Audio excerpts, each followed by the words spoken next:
ഇതുവരെ നമ്മൾ അത് നോക്കിയിട്ടുണ്ടായിരുന്നത് ഇന്ത്യ ചരിത്രവുമായി ബന്ധപ്പെട്ട കാര്യങ്ങളാണ് നമ്മൾ ചർച്ച ചെയ്തിട്ടുണ്ടായിരുന്നത്. ഇവിടെ ഇനി നമുക്ക് നോക്കാനുള്ളത് ആധുനിക ലോകം എന്ന് പറയുന്നതാണ്.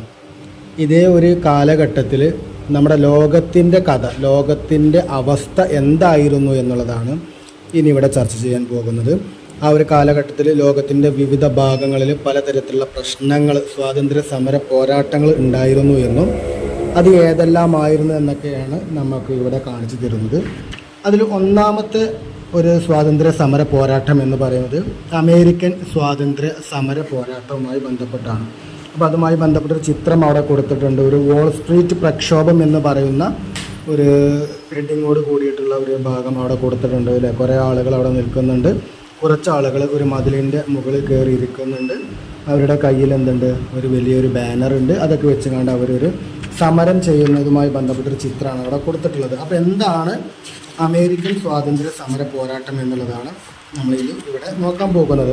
അപ്പോൾ അതിൽ പറയുന്നത് അമേരിക്കയിലെ ഐക്യനാടുകൾ, പല നാടുകളും ചേർന്നിട്ടുള്ള ഒരു പ്രദേശമാണ് അമേരിക്ക. അപ്പോൾ നമുക്കും എന്തൊരു കൺഫ്യൂഷൻ ഉണ്ട്. നമ്മൾ അമേരിക്കൻ പ്രസിഡന്റ് എന്ന് പറയുമ്പോൾ അത് അമേരിക്കൻ്റെ ഹോൾ അമേരിക്കൻ പ്രസിഡൻ്റ് ആയിട്ടാണ് നമ്മളത് കൺസേൺ ചെയ്യാറുള്ളത്. പക്ഷേ ശരിക്കും അമേരിക്ക എന്ന് പറയുമ്പോൾ തെക്കേ അമേരിക്കയുണ്ട്, വടക്കേ അമേരിക്കയുണ്ട്. അതിൽ തന്നെ വടക്കേ അമേരിക്കയിലെ പല പ്രദേശങ്ങൾ, പല നാടുകൾ കൂടി ചേർന്നിട്ടുള്ള ഒരു ഐക്യനാടുകൾ, ഒരു യുണൈറ്റഡ് സ്റ്റേറ്റ്സ് ഓഫ് അമേരിക്ക എന്നാണ് USA പറയാറുള്ളത്. ആ അമേരിക്കയുടെ പ്രശ്നം എന്താണ് എന്നുള്ളതാണ്. അവിടെ ഒരു സ്വാതന്ത്ര്യ സമര പോരാട്ടം ഉണ്ടാവാനുള്ള കാരണം അവിടെ പറയുന്നത് സാമ്പത്തിക അസമത്വം ഉണ്ടായിരുന്നു എന്നും രാഷ്ട്രീയ അഴിമതി അങ്ങനെയൊക്കെ ഉണ്ടായിട്ടുള്ള പ്രശ്നങ്ങൾ കാരണമാണ് അവിടെ സ്വാതന്ത്ര്യ സമര പോരാട്ടം ഉണ്ടാകുന്നത്. അപ്പോൾ അവർ അഴിമതിയും അത്തരം പ്രശ്നങ്ങൾ ഇല്ലാതാക്കാൻ വേണ്ടി, പരിഹരിക്കാൻ വേണ്ടിയിട്ട് ജനങ്ങൾ നടത്തിയതാണ് നമ്മൾ മുകളിൽ കണ്ട ഒരു വാൾ സ്ട്രീറ്റ് പ്രക്ഷോഭം എന്ന് പറയുന്നത്. ഇത് രാജ്യത്തെ ജനങ്ങൾ ഇതിനു മുമ്പും പലതരത്തിലുള്ള പ്രശ്നങ്ങൾ നടത്തിയിട്ടുണ്ട്, പ്രക്ഷോഭങ്ങൾ നടത്തിയിട്ടുണ്ട് എന്നുള്ളതാണ്. അതിൽ ആദ്യത്തേതും ഏറ്റവും പ്രധാനപ്പെട്ടതുമായിട്ടുള്ള ഒന്നാണ് അമേരിക്കയിലെ 13 ഇംഗ്ലീഷ് കോളനികൾ നടത്തിയിട്ടുള്ള സ്വാതന്ത്ര്യ സമര പോരാട്ടം എന്ന് പറയുന്നത്. ആ 13 സ്വാതന്ത്ര്യ നാടുകൾ ഏതൊക്കെയാണെന്നുള്ളത് അതിന് തൊട്ട് താഴെ ഒരു ഭൂപടം കൊടുത്തിട്ടുണ്ട്. ആ ഭൂപടത്തിൽ നമുക്ക് നോക്കിയാൽ കാണാൻ വേണ്ടി കഴിയുമെന്നുള്ളതാണ്. ഓക്കെ, ജസ്റ്റ് ഫ്രീ ആവുന്ന സമയത്ത് ജസ്റ്റ് അതൊന്ന് നോക്കി വെക്കുക എന്നുള്ളത്, ആ 13 കോളനികൾ ഏതൊക്കെയാണ് എന്നുള്ളത്. ഇനി ആ ഒരു അമേരിക്കൻ സ്വാതന്ത്ര്യ സമരത്തിലേക്ക് നയിച്ച കാരണങ്ങൾ എന്തൊക്കെയാണെന്നുള്ളത് അവിടെ പറയുന്നുണ്ട്. അത് പ്രധാനമായിട്ടും അവിടെ പറയുന്നത് വ്യാപാരികളും അവിടുത്തെ മാതൃരാജ്യക്കാരും തമ്മിലുണ്ടായിട്ടുള്ള പ്രശ്നങ്ങളാണ്. ഇപ്പോൾ ഏകദേശം എന്താണെന്ന് വെച്ച് കഴിഞ്ഞാൽ അമേരിക്കയിലെ വ്യാപാരികൾ എന്ന് പറഞ്ഞു കഴിഞ്ഞാൽ ഇംഗ്ലണ്ടിലെ കുടിയേറ്റക്കാരായിരുന്നു എന്നാണ് പറയപ്പെടുന്നത്. അപ്പോൾ അത്തരം കുടിയേറ്റക്കാരായിട്ടുള്ള ഇംഗ്ലണ്ടുകാർ അമേരിക്കയിൽ വന്നിട്ട് അവിടെ വ്യാപാര കുത്തക ഏറ്റെടുക്കുകയും അവർ പുതിയ നിയമങ്ങളും കൊണ്ടുവന്നു. അതാണ് പ്രശ്നങ്ങൾക്ക് വഴി തെളിച്ചത് എന്നുള്ളതാണ്. അപ്പോൾ അതിനെ ചില കച്ചവട നിയന്ത്രണങ്ങളൊക്കെ കൊണ്ടുവന്നു എന്നുള്ളതാണ്. അതിനെ ആ ഒരു കച്ചവട തന്ത്രത്തെയാണ് അവിടെ മർക്കൻറ്റലിസ്റ്റ് നിയമം എന്ന് പറയുന്നത്. അപ്പോൾ മർക്കൻറ്റലിസ്റ്റ് നിയമമാണ് അവിടെ അമേരിക്കൻ സ്വാതന്ത്ര്യ സമര പോരാട്ടത്തിലേക്ക് നയിച്ചത് എന്നുള്ളതാണ്. അപ്പോൾ അതിൻ്റെ കാരണങ്ങൾ പറയുന്നുണ്ട്. കോളനികളിലേക്ക് ഇറക്കുമതി ചെയ്യുന്ന തേയില, ഗ്ലാസ്, കടലാസ് എന്നിവയ്ക്ക് നികുതി നൽകണം. കോളനികളിൽ നിർമ്മിക്കുന്ന കപ്പലുകളിൽ, ബ്രിട്ടീഷ് കപ്പലുകളിലോ മാത്രമേ കോളനികളിലേക്ക് ഉൽപ്പന്നങ്ങൾ കയറ്റാൻ പാടുകയുള്ളൂ. കോളനികളിലെ ഉൽപ്പന്നങ്ങൾ ബ്രിട്ടനിലേക്ക് മാത്രമേ കയറ്റുമതി ചെയ്യാൻ പാടുള്ളൂ എന്നുള്ളതാണ് പറയപ്പെടുന്നത്. മാത്രമല്ല കോളനികളിലെ ഉൽപ്പന്നങ്ങൾ ബ്രിട്ടനിലേക്ക് മാത്രമേ കയറ്റുമതി ചെയ്യാൻ പറ്റുകയുള്ളൂ എന്നുള്ളൊരു നിയമം അവർ കൊണ്ടുവന്നു. അപ്പോൾ അവർ കൊണ്ടുവന്ന നിയമങ്ങളാണ് ഒന്ന്, കോളനികളിലേക്ക് ഇറക്കുമതി ചെയ്യുന്ന വസ്തുവകകൾ, അത് തേയിലയാവാം, ഗ്ലാസുകളാവാം, കടലാസുകളാവാം എന്നിവയ്ക്ക് ആര് നികുതി നൽകണം? അമേരിക്കക്കാരും നികുതി നൽകണം. ഇത് കയറ്റുമതി ഇറക്കുമതി ചെയ്യുന്നത് ആരാണ്? ബ്രിട്ടീഷ് കച്ചവടക്കാരാണ്. അപ്പോൾ അവർ പുറം രാജ്യക്കാരാണ്, അവർക്ക് ഈ ജനത കപ്പം നൽകണം. പിന്നെ കോളനികളിൽ നിർമ്മിക്കുന്ന കപ്പലുകളിലോ അതല്ലെങ്കിൽ ബ്രിട്ടീഷ് കപ്പലുകളിലോ മാത്രമേ കോളനി ഉൽപ്പന്നങ്ങൾ കയറ്റാൻ പറ്റുള്ളൂ. അതല്ലെങ്കിൽ എന്ത് പറ്റില്ല? ഇപ്പം ഞാനൊരു ഉൽപ്പന്നം ഉൽപ്പാദിപ്പിച്ച് കഴിഞ്ഞാൽ അത് എൻ്റെ കപ്പലിൽ കയറ്റുമതി ചെയ്യാൻ പറ്റില്ല. അവിടും വ്യാപാരം വാണിജ്യം ചെയ്യുന്നത് ബ്രിട്ടനുകാരാണ്. അപ്പോൾ അവരുടെ കപ്പലുണ്ടാവും, അതിലേക്ക് ഈ വസ്തുവകൾ കയറ്റുമതി ചെയ്യണം, കൊണ്ടുപോകണമെന്ന്. അപ്പോഴും അവർക്കാണ് അതിനുള്ള പണം കിട്ടുക എന്നുള്ളതാണ്. മാത്രമല്ല കോളനികളിലെ ഉൽപ്പന്നങ്ങൾ ബ്രിട്ടനിലേക്ക് മാത്രമേ കയറ്റുമതി ചെയ്യാൻ പറ്റുള്ളൂ. മറ്റ് ലാഭം കിട്ടുന്ന ഏതൊരു രാജ്യം ഉണ്ടെങ്കിലും എന്ത് ചെയ്യാൻ പാടില്ല? അതിലേക്കൊന്നും കയറ്റുമതി ചെയ്യാൻ പറ്റില്ല. അതായിരുന്നു മർക്കൻറ്റലിസ്റ്റ് നിയമത്തിൻ്റെ ആകെ ടോട്ടൽ. അപ്പോൾ അത്തരത്തിൽ ഒരു വാണിജ്യ വ്യാപാരം നടത്തുന്ന ആളുകൾ അമേരിക്കയിൽ ഇത്തരത്തിലുള്ള നിയമം കൊണ്ടുവരുമ്പോൾ അതിൻ്റെ എല്ലാ ലാഭവും കിട്ടുന്നതും ആ വ്യാപാരികൾക്കും ഇംഗ്ലണ്ടിനും മാത്രമാണ്. തദ്ദേശീയരായിട്ടുള്ള ജനതയ്ക്ക് എന്തില്ല, അതിൽ നിന്ന് യാതൊരു ലാഭവും കിട്ടുന്നില്ല. അങ്ങനെ മനസ്സിലാക്കിയപ്പോൾ എന്ത് ചെയ്യാണ്, അവർ അമേരിക്കൻ ഐക്യനാടുകളിലുള്ള ഈ നാടുകളിലുള്ള കച്ചവടക്കാരും അതല്ലെങ്കിൽ അവിടുത്തെ തൊഴിലാളികളൊക്കെ ചേർന്നുകൊണ്ട് ഈ ബ്രിട്ടനെതിരെ ഒരു സ്വാതന്ത്ര്യ സമര പോരാട്ടത്തിലേക്ക് എത്തുകയാണ് എന്നുള്ളതാണ്. അപ്പോൾ ഇത്തരം പ്രശ്നങ്ങൾക്ക് പുറമെ അവിടെ എന്താണ്, ജോൺ ലോക്കിൻ്റെയും തോമസ് പെയിനിൻ്റെയും ആശയങ്ങളും എന്ത് ചെയ്യാണ്, കോളനി നിവാസികൾക്ക് പ്രചോദനമേകി എന്നുള്ളത്. അപ്പോൾ ഈ രണ്ട് പേരെന്താണ്, ഈ കോളനികളിലെ അമേരിക്കൻ ഐക്യനാടുകളിലുള്ള ആളുകളെ സംഘടിപ്പിച്ചുകൊണ്ട് ബ്രിട്ടനെതിരെ യുദ്ധം ചെയ്യണം എന്നെന്താണ് അവരെ ഒരു സൈക്കോളജിക്കലി ഒരു മൂവ്മെൻറ്റ് എടുക്കുകയാണ്. അപ്പോൾ അതും അവർക്കൊരു പ്രചോദനമേകി എന്നുള്ളതാണ്. ബ്രിട്ടീഷ് നയങ്ങൾക്കെതിരെ പ്രതിഷേധിക്കാൻ കോളനികളുടെ പ്രതിനിധികൾ ഫിലാഡൽഫിയയിൽ ഒത്തുചേരുകയാണ്. ഇതിനെയാണ് വൻകര സമ്മേളനം എന്ന് പറയുന്നത്. അപ്പോൾ അമേരിക്കൻ ഐക്യനാടുകളിലുള്ള ആളുകൾ എല്ലാവരും ഒരുമിച്ച് കൂടി ബ്രിട്ടനെതിരെ പോരാടാൻ വേണ്ടി തീരുമാനിച്ചു. അങ്ങനെ അവർ ഫിലാഡൽഫിയയിൽ ഒത്തുചേരുകയാണ്. അതിനെയാണ് വൻകര സമ്മേളനം എന്ന് പറയുന്നത്. പ്രധാനമായിട്ടും 3 വൻകര സമ്മേളനമാണ് നടന്നിട്ടുള്ളത്. ഒന്നാം വൻകര സമ്മേളനം 1774 നടന്നു. വ്യാപാര നിയന്ത്രണം ഒഴിവാക്കണമെന്ന് ആവശ്യപ്പെട്ടുകൊണ്ട് ബ്രിട്ടീഷ് രാജാവിന് അമേരിക്കൻ ഐക്യനാടുകളിലുള്ള പ്രതിനിധികളെ നിവേദനം നൽകുകയാണ്. രണ്ടാം വൻകര സമ്മേളനം നടക്കുന്നത് 1775 ആ ഒരു സമ്മേളനത്തിലാണ് ജോർജ് വാഷിങ്ടണിനെ കോളനികളുടെ സൈനിക തലവനായിട്ട് നിയോഗിക്കപ്പെടുന്നത്. മൂന്നാം വൻകര സമ്മേളനം നടക്കുന്നത് 1776 ആ സമ്മേളനത്തിലാണ് സ്വാതന്ത്ര്യ സമര പ്രഖ്യാപനം. എവിടെ, ബ്രിട്ടനെതിരെ നമ്മളിനി ഇങ്ങനെ നിന്നാൽ പോരാ, സ്വാതന്ത്ര്യ സമരം നടത്തണം എന്നുള്ള ഒരു ഭാഗം അവിടേക്ക് എത്തുന്നത്. ഓക്കെ, അപ്പോൾ സ്വാതന്ത്ര്യ സമര പ്രഖ്യാപനത്തോടു കൂടി കോളനികളും തമ്മിൽ എന്താണ്, ബ്രിട്ടനും കോളനികളും തമ്മിൽ പരസ്പരം പ്രശ്നങ്ങളുണ്ടായി, യുദ്ധങ്ങൾ ആരംഭിച്ചു. 1781 എന്ത് ചെയ്യാണ്, ആ പ്രശ്നങ്ങൾ അല്ലെങ്കിൽ യുദ്ധങ്ങൾ അവസാനിക്കുകയാണ് ചെയ്യുന്നത്. ബ്രിട്ടീഷ് സൈന്യത്തെ അമേരിക്ക പരാജയപ്പെടുത്തുകയാണ് ചെയ്യുന്നത്. എന്നാൽ 1783 പാരീസ് ഉടമ്പടിയോടുകൂടി എന്ത് ചെയ്യാണ്, ബ്രിട്ടൻ തങ്ങളുടെ ആ ഒരു കോളനികളായിട്ടുണ്ടായിരുന്ന അമേരിക്കക്ക് സ്വാതന്ത്ര്യം കൊടുക്കാമെന്ന് അവർ പ്രഖ്യാപിക്കുകയാണ് ചെയ്യുന്നത്.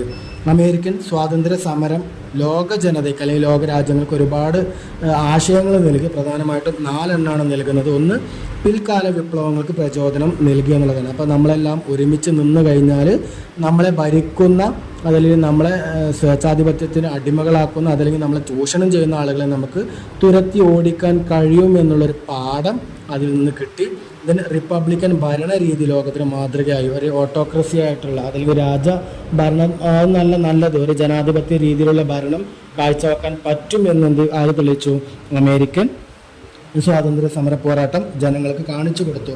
ദെൻ പുതിയതായിട്ടൊരു ലിഖിത ഭരണഘടന, മറ്റേത് ലിഖിത ഭരണഘടന എന്നില്ല, അവിടെ ഭരിക്കുന്നത് ആരാണോ അവർക്ക് തോന്നുന്ന രീതിയിലുള്ള ഭരണമാണ് അവർ ചെയ്യുന്നത്. അവർക്ക് സത്യം എന്ന് തോന്നുന്നത് സത്യം, അവർക്ക് നുണ എന്ന് തോന്നുന്നത് അവർക്ക് നുണ, അങ്ങനത്തെ രീതിയിലാണ് ഭരണം നടത്തുന്നത്. ഇനി അത് അങ്ങനെയല്ല, നമുക്കെന്താണ് ശരിക്ക് എന്തെല്ലാമാണ് ചെയ്യാൻ പറ്റുക, എന്തെല്ലാമാണ് ചെയ്യാൻ പറ്റാത്തത് എന്ന് തെളിയിക്കുന്ന ലിഖിത എഴുതപ്പെട്ടിട്ടുള്ള ഭരണഘടനയോട് കൂടിയിട്ടുള്ള ഭരണം സാധ്യമാകുമെന്ന് തെളിയിച്ചു.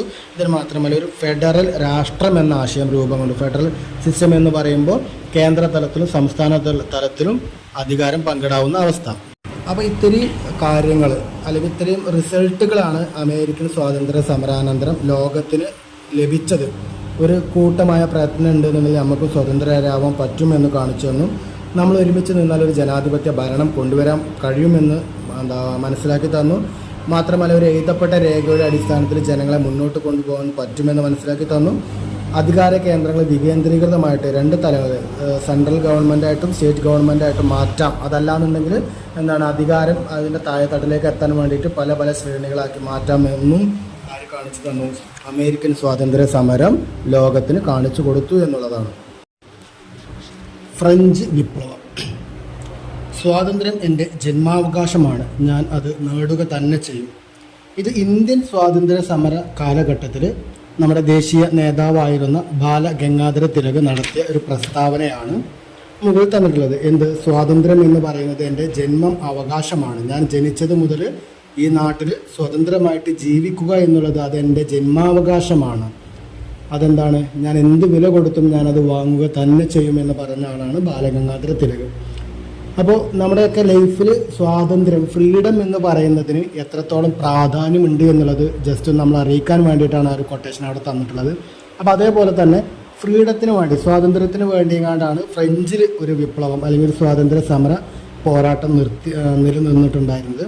സ്വാതന്ത്ര്യം എന്ന ആശയത്തെ മുൻനിർത്തി 18-ാം നൂറ്റാണ്ടിൽ ഫ്രാൻസിൽ നടന്ന വിപ്ലവമാണ് ഫ്രഞ്ച് വിപ്ലവം എന്ന് പറയുന്നത്. ഈ വിപ്ലവത്തിലേക്ക് ഒരുപാട് കാരണങ്ങളാണ് കൊണ്ടെത്തിച്ചിട്ടുള്ളത്, അതവിടെ കൊടുത്തിട്ടുണ്ട്. ഒന്ന്, ബൂർബൻ രാജവംശം അതായിരുന്നു അവിടെ ആ ഒരു കാലഘട്ടത്തിൽ ഭരണം നടത്തിയിട്ടുണ്ടായിരുന്നത്. അപ്പോൾ ബൂർബൻ രാജവംശത്തിനെതിരെ അവരുടെ ഏകാധിപത്യ, സ്വേച്ഛാധിപത്യ, ഓട്ടോക്രാറ്റിക് റൂളേഴ്സ് ആയിരുന്നു. അതിനെതിരെയാണ് അവിടെ എന്താണ് വിപ്ലവം നടക്കുന്നത്, അല്ലെങ്കിൽ അവരുടെ ഒരു ഭരണത്തിനെതിരായിട്ടാണ് വിപ്ലവം നടക്കുന്നത്. മാത്രമല്ല ആ ഒരു ബൂർബൻ രാജവംശത്തിൻ്റെ കീഴിൽ ഫ്രഞ്ച് ജനത എന്ന് പറയുന്നത് ദുരിതപൂർണമായിട്ടുള്ള ജീവിതം മുന്നോട്ട് കൊണ്ടുപോവേണ്ട അവസ്ഥയുള്ള ഒരു വിഭാഗമായിരുന്നു. ഭരണാധികാരികൾ ആഡംബരപൂർണമായിട്ട് ജീവിതം നയിച്ച ആളുകളായിരുന്നു. ഫ്രാൻസിൽ ഒരു സാമൂഹിക വിഭജനം നിലനിന്നിരുന്നു. ഇപ്പോൾ ഇന്ത്യയിൽ ബ്രാഹ്മണ, ക്ഷത്രിയ, വൈശ്യ, ശൂദ്ര എന്ന് പറയുന്നത് പോലെ ഫ്രാൻസിലും എന്നുണ്ടായിരുന്നു ഒരു പുരോഹിത വിഭാഗം, അതേപോലെ യോദ്ധാക്കളുടെ വിഭാഗം, അതുപോലെ സാധാരണ ജനവിഭാഗം എന്ന് പറയുന്നത് പോലെ എന്നുണ്ടായിരുന്നു. അവിടെയും ഒരു സോഷ്യൽ ഹൈറാർക്കി നിലനിന്നിട്ടുണ്ടായിരുന്നു എന്നുള്ളതാണ്. അപ്പോൾ ഇത്തരം പ്രശ്നങ്ങൾക്ക് എതിരെയാണ് ഫ്രഞ്ചിൽ വിപ്ലവം നടന്നിട്ടുണ്ടായിരുന്നു. മാത്രമല്ല ഈ ഒരു ദുരിതപൂർണമായിട്ടുള്ള ജീവിതം മുന്നോട്ട് കൊണ്ടുപോകവേ അവിടെയും തത്വജ്ഞാനവുമായി ബന്ധപ്പെട്ട് ചില ആളുകൾ വരികയും ചില നേതാക്കൾ വരികയും ഇവിടെ ഗാന്ധിജി, അതേപോലെ ജവഹർലാൽ നെഹ്റു, ബാലഗംഗാധര തിലക്, ഗോപാലകൃഷ്ണ ഗോഖലെ തുടങ്ങിയവർ ഇന്ത്യൻ സ്വാതന്ത്ര്യ സമരത്തിലേക്ക് ഇവിടുത്തെ ജനങ്ങളെ എങ്ങനെ കൊണ്ടുപോയോ അതുപോലെ ഫ്രാൻസിലും ചില നാഷണൽ ലീഡേഴ്സ് അവിടെ ഉദയം ചെയ്യുകയും അവിടുത്തെ ജനങ്ങളെ ഉത്തേജിപ്പിച്ച് ഒരു വിപ്ലവത്തിലേക്ക് കൊണ്ടെത്തുകയും ചെയ്തു. ഇത്തരത്തിൽ അവിടെ ഉയർന്നു വന്ന നാഷണൽ ലീഡേഴ്സാണ് വോൾട്ടയർ, റൂസോ, മോണ്ടസ്ക്യൂ എന്ന് പറയപ്പെടുന്ന 3 ആളുകൾ. മാത്രമല്ല അവിടെ ഫ്രാൻസിൽ ജനങ്ങളുടെ മേൽ അമിത നികുതി ചുമത്തിയിട്ടുണ്ടായിരുന്നു. അപ്പോൾ ഇതിനൊക്കെ എതിരായിട്ടാണ് ഫ്രാൻസിൽ ഒരു വിപ്ലവം പൊട്ടിപ്പുറപ്പെട്ടത് എന്നുള്ളതാണ്. നമ്മൾ നേരത്തെ പറഞ്ഞു ഫ്രാൻസിൽ പ്രധാനമായിട്ടും ഒരു സോഷ്യൽ ഹൈറാർക്കി നിലനിന്നിട്ടുണ്ടായിരുന്നു എന്ന് പറഞ്ഞു. ഒന്നാമത്തേതിൽ പുരോഹിത വർഗമായിരുന്നു, രണ്ടാമത്തേൽ പ്രഭുവർഗമായിരുന്നു, മൂന്നാമത്തേൽ മധ്യവർഗം, കർഷകർ, കൈത്തൊഴിലുകളൊക്കെ ഉൾപ്പെട്ടിട്ടുള്ള ഒരാളുകളായിരുന്നു എന്നുള്ളതാണ്. ഇങ്ങനെ നിലനിന്നിരുന്ന ഈ ഒരു ഫ്രാൻസിൽ പെട്ടെന്ന് ഒരു കാലഘട്ടമാകുമ്പോൾ 1789 ആകുമ്പോഴേക്കും ഫ്രാൻസ് കടുത്ത സാമ്പത്തിക പ്രതിസന്ധിയിലേക്ക് കൂപ്പുകുത്തുകയാണ് ചെയ്യുന്നത്. അപ്പോൾ അതിൻ്റെ ഭാഗമായിട്ട് തന്നെ അവിടെ ഉണ്ടായിരുന്ന ഈ ബൂർബൻ രാജവംശത്തിൽപ്പെട്ട രാജാക്കന്മാർ പുതിയ നികുതി സമ്പ്രദായം ഏർപ്പെടുത്തുകയാണ്. ആ നികുതി മുഖാന്തരം ജനങ്ങൾക്ക് അമിതമായിട്ട് ബേർഡനായിട്ട് വരികയാണ്, ബാധ്യതകളായിട്ട് വരികയാണ് ചെയ്യുന്നത്. ആ ഒരു കാലഘട്ടത്തിൽ ഉണ്ടായിരുന്ന റൂളർ എന്ന് പറയുന്നത് ലൂയി 16 അദ്ദേഹം പാർലമെൻറ്റ് വിളിച്ചു ചേർക്കുകയാണ് ആ ഒരു കാലഘട്ടത്തിൽ. മാത്രമല്ല ആ ഒരു കാലഘട്ടത്തിൽ ഫ്രാൻസിൻ്റെ എല്ലാ കാര്യങ്ങളും തീരുമാനിക്കുക എന്ന് പറയുന്നത് അവിടുത്തെ ഒന്നാമത്തെ എസ്റ്റേറ്റ് ആയിരുന്നു. ഒന്നാമത്തെ എസ്റ്റേറ്റിൽപ്പെട്ട പുരോഹിത വർഗമാണ്. അവരെന്ത് കാര്യങ്ങൾ തീരുമാനിച്ചു കഴിഞ്ഞാലും അതാണ് രാജ്യത്ത് നടപ്പിലാക്കുക. മാത്രമല്ല ഈ എസ്റ്റേറ്റിൽപ്പെട്ട ആളുകൾ സകലമാന നികുതികളിൽ നിന്നും വിമുക്തരായിരുന്നു. അപ്പോൾ നികുതി കൂട്ടണം എന്ന് പറഞ്ഞാൽ അവർക്ക് എന്ത് ചെയ്യാം? നികുതി കൂട്ടാം. കാരണം അവർക്ക് എന്ത് വേണ്ട? നികുതി അടക്കേണ്ടതായിട്ടില്ല. ആ നികുതി അടക്കുന്നത് ആരാണ്? സാധാരണ ജനങ്ങളാണ്. അപ്പോൾ അവർ എല്ലാ വോട്ടവകാശവും എല്ലാ പ്രാതിനിധ്യ പരിപാടികളും കാര്യങ്ങളൊക്കെ ഉണ്ടായിരുന്നത് ഒന്നാമത്തെ എസ്റ്റേറ്റിൽപ്പെട്ട ആളുകളായിരുന്നു എന്നുള്ളതാണ്. അപ്പോൾ അവർക്കായിരുന്നു ഓരോ എസ്റ്റേറ്റിനും ഓരോ വോട്ട് എന്നതിന് പകരം ഓരോ വ്യക്തിക്കും ഓരോ വോട്ട് എന്ന ആശയം 3-ാം എസ്റ്റേറ്റ് മുന്നോട്ട് വെക്കുകയാണ്. എസ്റ്റേറ്റിനല്ല വോട്ട് വേണ്ടത്, വ്യക്തികൾക്കാണ് വോട്ട് വേണ്ടത് എന്നുള്ളത് 3-ാം എസ്റ്റേറ്റിലുള്ള സാധാരണ ജനവിഭാഗം മുന്നോട്ട് വെക്കുകയാണ്. അപ്പോൾ അതിനെ ആരും എതിർക്കുകയാണ്? 1-ാം എസ്റ്റേറ്റിലുള്ള ആളുകൾ എതിർക്കുകയാണ്. അപ്പോൾ അങ്ങനെ ഫ്രാൻസ് പാർലമെൻറ്റിൽ തങ്ങൾക്കും പ്രാതിനിധ്യം വേണമെന്നും പറഞ്ഞുകൊണ്ട് ഫ്രാൻസിലെ 1-ാമത്തെ എസ്റ്റേറ്റിനെ എതിർത്തുകൊണ്ട് 3-ാം എസ്റ്റേറ്റുകാർ അതിനെതിരെ ഒരു സമരം നടത്തുകയും തൊട്ടപ്പുറത്തുള്ള ഒരു ടെന്നീസ് കോർട്ടിൽ അവർ ഒരുമിച്ച് കൂടുകയും ചെയ്തു. എന്നിട്ട് അവിടെ വെച്ചുകൊണ്ട് അവർ പ്രതിജ്ഞ എടുക്കുകയാണ്. ഫ്രാൻസിനൊരു ഭരണഘടന ഉണ്ടാക്കുന്നത് വരെ തങ്ങൾ ഈ ടെന്നീസ് കോർട്ടിൽ നിന്നും പിരിഞ്ഞു പോവുകയില്ല എന്ന് അവിടെ വെച്ച് 3-ാം എസ്റ്റേറ്റിലുള്ള സാധാരണ ജനവിഭാഗം ആളുകൾ ഒരു ദൃഢപ്രതിജ്ഞ എടുക്കുകയാണ്. ആ പ്രതിജ്ഞയെയാണ് ടെന്നീസ് കോർട്ട് അസംബ്ലി എന്ന് പറയുന്നത്. രാജവാഴ്ചയുടെ പ്രതീകമായിട്ടാണ് അവിടെ ബാസ്റ്റിയൻ ജയിൽ അവിടെ ഉണ്ടായിരുന്നത്. മാത്രമല്ല അവിടെ ബാസ്റ്റിയൻ ജയിൽ എന്ന് പറഞ്ഞു കഴിഞ്ഞാൽ അവിടെ ഉണ്ടാവുന്ന തടവുകാരെ അല്ലെങ്കിൽ ജനാധിപത്യ രീതിയിലല്ല അവിടെ ഭരണം നടക്കുന്നത്, ഓട്ടോക്രാറ്റിക് ആണ്. അപ്പോൾ റൂളർക്ക് എന്താണോ തോന്നുന്നത് ചെയ്യുക, എന്നിട്ട് ജയിലിൽ അടക്കുക, അങ്ങനെ സമ്പ്രദായമാണ് അവിടെ നിലനിന്നിട്ടുണ്ടായിരുന്നത്. അപ്പോൾ അതിന് വേണ്ടിയിട്ടാണ് ബാസ്റ്റിയൻ ജയിൽ അവിടെ നിർമ്മിച്ചിട്ടുണ്ടായിരുന്നത്. ഈ ജയിൽ എന്ത് ചെയ്യാണ്? 1789 ജൂലൈ 14-ാം തീയതി ഇത് ഫ്രഞ്ചിലെ വിപ്ലവകാരികൾ തകർക്കുകയാണ്. ആ തകർക്കുന്നതോടുകൂടി എന്ത് ചെയ്യാണ്? ഫ്രഞ്ചിൽ അല്ലെങ്കിൽ ഫ്രാൻസിൽ വിപ്ലവം ആരംഭിച്ചു എന്നുള്ളതാണ് അവിടെ പറയപ്പെടുന്നത്. അപ്പം അതിൻ്റെ ആ ഒരു ചിത്രം കൂടി നമുക്കവിടെ തന്നിട്ടുണ്ട് എന്നുള്ളതാണ്. ഇനി ഫ്രഞ്ച് വിപ്ലവം അവസാനിച്ചതോടുകൂടി അതിൻ്റെ സ്വാധീന ഫലങ്ങൾ, തിക്തഫലങ്ങൾ എന്തൊക്കെയാണ് എന്നുള്ളത് അവിടെ പറയുന്നുണ്ട്. ഒന്ന്, ഫ്രാൻസിൽ സ്വേച്ഛാധിപത്യ ഭരണകൂടങ്ങൾ തകിടം പറഞ്ഞു. ഫ്രാൻസിന് മാത്രമല്ല, ലോകത്ത് എവിടെ സ്വേച്ഛാധിപത്യ ഭരണങ്ങളുണ്ടോ അതിനെല്ലാം ഒരു കടുത്ത ഭീഷണിയായിട്ട് ഈ വിപ്ലവം മാറി എന്നുള്ളതാണ്. ദെൻ ഫ്യൂഡലിസത്തിൻ്റെ അന്ത്യം. ഫ്യൂഡലിസം എന്ന് പറയുമ്പോൾ നമ്മൾ പറഞ്ഞു അവിടെ ഫ്രാൻസിൽ എസ്റ്റേറ്റുകൾ ഉണ്ടായിരുന്നു എന്നും അതിൽ രണ്ടാമത്തെ എസ്റ്റേറ്റാണ് പ്രഭുവർഗം എന്നും പറഞ്ഞു. ആ പ്രഭുവർഗത്തിൻ്റെ ഭാഗമായിട്ടാണ് ഫ്യൂഡലിസം കടന്നു വരുന്നത്. ആ ഫ്യൂഡലിസം നിന്നു എന്നുള്ളതാണ്. ദെൻ മാത്രമല്ല, ദേശീയത, നാഷണാലിസം എന്ന് പറയുന്നൊരു തീം, സ്വന്തം രാജ്യം, സ്വന്തം രാജ്യത്തോടുള്ള ഇഷ്ടം, സ്വന്തം രാജ്യത്ത് ജനാധിപത്യ രീതിയിലുള്ളൊരു ഭരണം എന്ന് പറയുന്ന ആ ഒരു സിസ്റ്റം, നാഷണാലിസം എന്ന് പറയുന്ന ആ ഒരു തീമും എറൈസ് ചെയ്തു എന്നുള്ളതാണ്. ദെൻ മധ്യവർഗത്തിൻ്റെ വളർച്ച. മധ്യവർഗം എന്ന് പറയുമ്പോൾ വ്യാപാരികളാണ്. ആ വ്യാപാരികൾ എന്ത് ചെയ്യാണ്? ഉയർന്നു വരികയാണ്. അവരാണ് പിന്നീട് എല്ലാ കാര്യങ്ങളും തീരുമാനിക്കുക, എല്ലായിടത്തും ഇൻഫ്ലുവൻസ് ചെലുത്താൻ പറ്റിയിട്ടുള്ള ഒരു പാർട്ടായിട്ട്, അതിനൊരു വിഭാഗമായിട്ട് കച്ചവടക്കാർ മാറി എന്നുള്ളതാണ്. അപ്പോൾ ഇത്തരം പ്രധാനപ്പെട്ട 4 കാര്യങ്ങളാണ് ഫ്രാൻസിൽ വിപ്ലവാനന്തരം ലോകത്തിന് ഉണ്ടായത് എന്നുള്ളതാണ്. ആ ഒരു കാലഘട്ടത്തിൽ നമ്മൾ പറഞ്ഞു ഫ്രാൻസിൽ ഓട്ടോക്രാറ്റിക് റൂളേഴ്സാണ് ഉണ്ടായിരുന്നതെന്ന് പറഞ്ഞു. അവിടെ ഭരണം നടത്തിയിട്ടുണ്ടായിരുന്ന ഒരാളാണ് നെപ്പോളിയൻ ബോണപ്പാർട്ടി എന്ന് പറയുന്ന ആൾ. അപ്പോൾ ഫ്രാൻസിൽ നെപ്പോളിയൻ്റെ അവസ്ഥ എന്തായിരുന്നു എന്നുള്ളതാണ് അവിടെ പറയുന്നത്. ഫ്രാൻസ് നെപ്പോളിയൻ്റെ കീഴിൽ. അസാധ്യം എന്നത് വിഡ്ഢികളുടെ മാത്രം നിഘണ്ടുവിൽ കാണുന്ന പദമാണ്. ഓക്കെ, അതപ്പോൾ അദ്ദേഹം കൊണ്ടുവന്ന ഒരു വാർഡാണ് അസാധ്യം. എന്താണ്? വിഡ്ഢികളുടെ മാത്രം വാർഡാണ്. അതായത് സാമർത്ഥ്യം, കഴിവുള്ള ആളുകൾക്ക് എന്തില്ല? അസാധ്യം എന്നൊരു പദമില്ല. അദ്ദേഹത്തിന് എന്താണ്? എല്ലാതും സാധ്യം എന്നുള്ളതാണ് അവിടെ പറയുന്നത്. ഓക്കെ, അപ്പോൾ അത് എന്താണ്? ഫ്രഞ്ച് വിപ്ലവാനന്തരം ഫ്രാൻസ് ഭരിച്ച നെപ്പോളിയൻ്റെ ഒരു വാർഡാണ് എന്നുള്ളതാണ് പറയുന്നത്.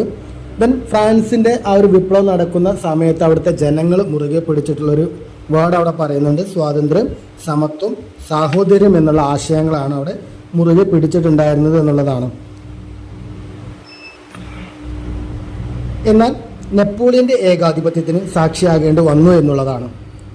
ഇവിടെ സ്വാതന്ത്ര്യം, സാഹോദര്യം, അതേപോലെ സമത്വം ഇതൊക്കെ മുറുകെ പിടിച്ചിട്ടാണ് ഫ്രഞ്ചിൽ വിപ്ലവം നടന്നത് എങ്കിലും ഈ പറയപ്പെട്ട 3 ആശയങ്ങളും മുൻനിർത്തി ഫ്രഞ്ചിന് പിന്നീടും എന്ത് ചെയ്യാൻ കഴിഞ്ഞിട്ടില്ല? ഭരണം മുന്നോട്ട് കൊണ്ടുപോകാൻ കഴിഞ്ഞിട്ടില്ല.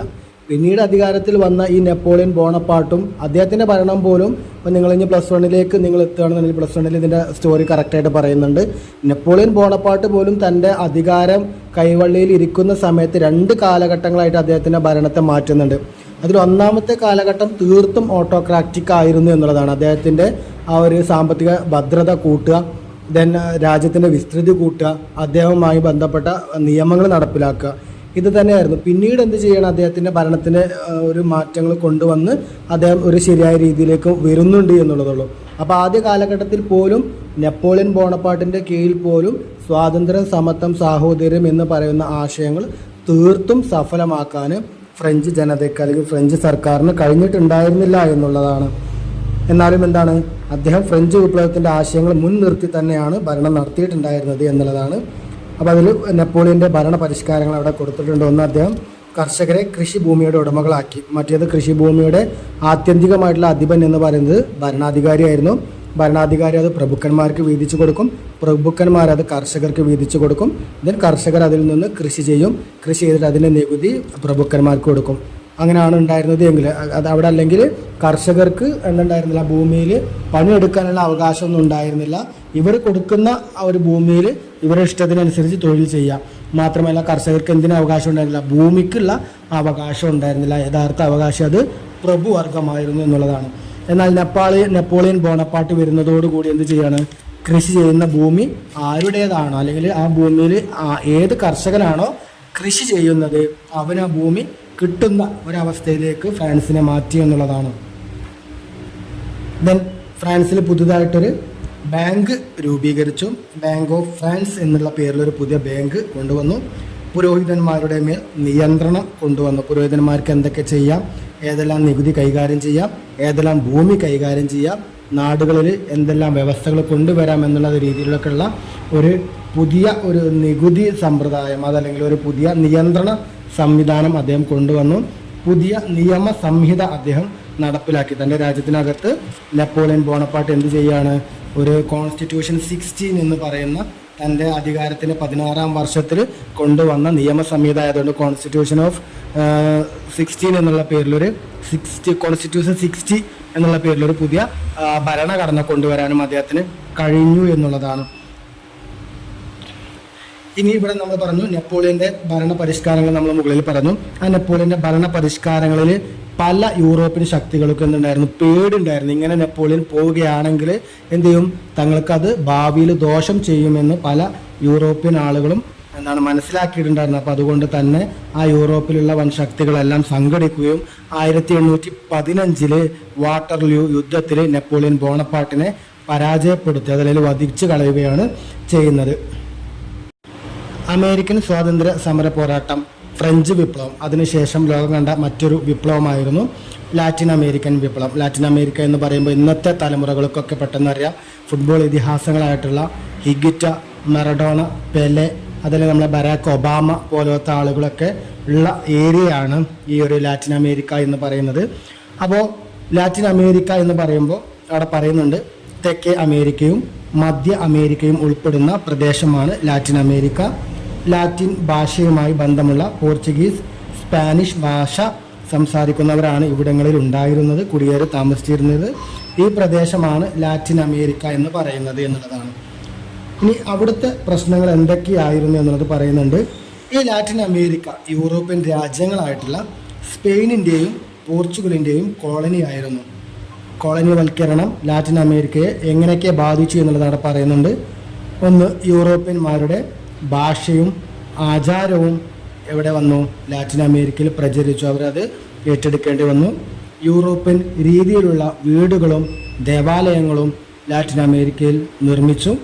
യൂറോപ്യൻ കൃഷി രീതികളും കാർഷിക വിളകളും കോളനികളിൽ നടപ്പിലാക്കേണ്ടി വന്നു.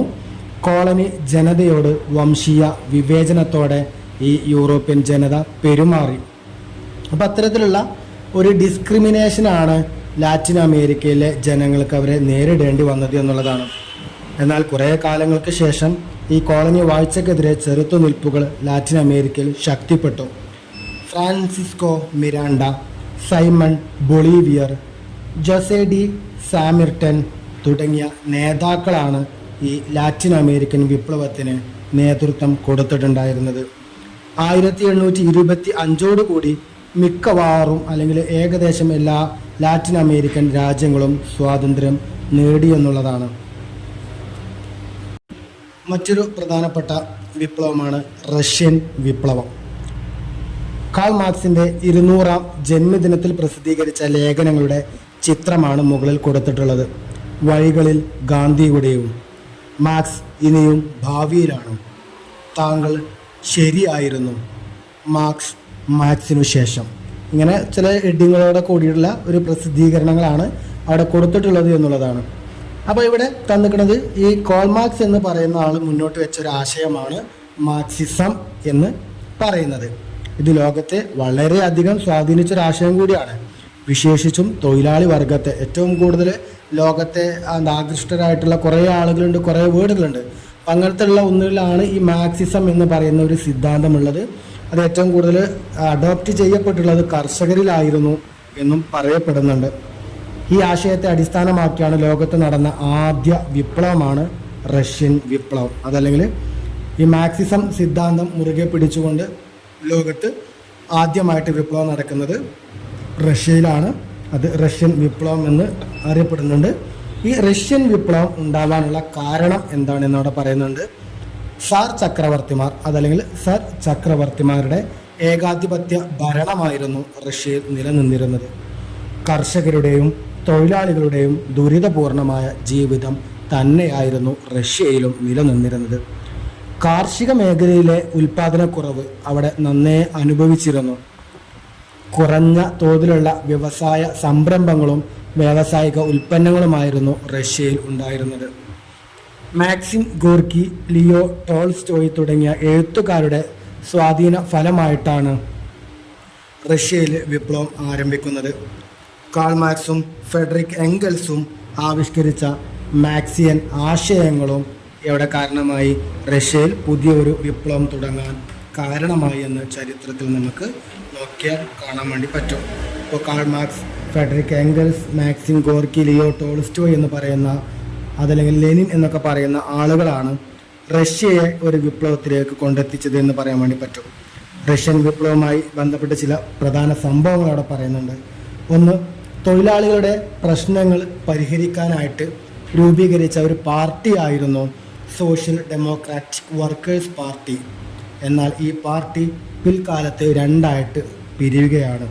നേതാക്കളുടെ ആശയ വിഭജനം മൂലം അല്ലെങ്കിൽ വ്യതിചലനം മൂലം എന്ത് ചെയ്യും? സ്വാഭാവികമായിട്ടും അണികളും വ്യതിചലിക്കും. അങ്ങനെ ഇവിടെ പറയപ്പെട്ട സോഷ്യൽ ഡെമോക്രാറ്റിക് വർക്കേഴ്സ് പാർട്ടി അതിൻ്റെ നേതാക്കളുടെ വ്യതിചലനം മൂലം അവിടെ രണ്ടായിട്ട് പിരിഞ്ഞു. മെൻഷെവിക്കുകളെന്നും ബോൾഷെവിക്കുകളെന്നും. മെൻഷെവിക്ക് എന്നാൽ ന്യൂനപക്ഷം എന്നാണ് അറിയപ്പെടുന്നത്. അതായത് ഏതിൽ ന്യൂനപക്ഷം? സോഷ്യൽ ഡെമോക്രാറ്റിക് വർക്കേഴ്സ് പാർട്ടി എന്നതിലെ ന്യൂനപക്ഷ വിഭാഗമായിരുന്നു മെൻഷെവിക്കുകൾ. എന്നാൽ അതേ പാർട്ടിയിലെ ഭൂരിപക്ഷം വരുന്ന ആളുകളെ ബോൾഷെവിക്കുകൾ എന്നുള്ള പേരിലും അറിയപ്പെട്ടു. ഈ മെൻഷെവിക്കുകളുടെ ലീഡറായിരുന്നു അലക്സാണ്ടർ കെരൻസ്കി എന്ന് പറയുന്ന വ്യക്തി. ബോൾഷെവിക്കുകളുടെ ലീഡറായിരുന്നു ലെനിൻ അല്ലെങ്കിൽ ട്രോട്സ്കി എന്ന് പറയുന്ന വ്യക്തികൾ. ഇങ്ങനെ ഈ ഒരു party social democratic workers party രണ്ടായി പിരിഞ്ഞതോടുകൂടി അവിടെ എന്ത് ചെയ്യാണ്? റഷ്യ അതിൻ്റെ ദുരിതപൂർണ്ണ കയത്തിലേക്ക് ആഴ്ന്നിറങ്ങുകയും ഒരു വിപ്ലവം സജ്ജമാവുകയും ചെയ്യുകയാണ്. ആ റഷ്യ വിപ്ലവത്തിലേക്ക് നയിച്ച കാരണങ്ങൾ ചുവടെ പറയുന്നുണ്ട്. 1905 റഷ്യ ജപ്പാൻ യുദ്ധത്തിൽ റഷ്യക്കുണ്ടായ പരാജയം. ചെറിയ രാജ്യമായ ജപ്പാൻ ഏറ്റവും വലിയ രാജ്യമായ റഷ്യയെ പരാജയപ്പെടുത്തിയത് സാർ ചക്രവർത്തിമാരുടെ കഴിവ് കേടായതുകൊണ്ട് ആ രാജ്യം കണ്ടു. ജനകീയ പ്രക്ഷോഭത്തെ തുടർന്ന് ദ്യൂമ എന്ന ജനകീയ റഷ്യൻ മന്ത്രിസഭ താഴെ വീണു. അല്ലെങ്കിൽ ആ നിലവിലുണ്ടായിരുന്ന മന്ത്രിസഭ താഴെ വീഴുകയും ദ്യൂമ എന്ന് പറയുന്ന ജനകീയ സഭ അവിടെ രൂപീകരിക്കുകയും ചെയ്തു എന്നുള്ളതാണ്. ദ്യൂമയുടെ എതിർപ്പിനെ അവഗണിച്ച് റഷ്യ ഒന്നാം ലോക മഹായുദ്ധത്തിൽ പങ്കെടുത്തു.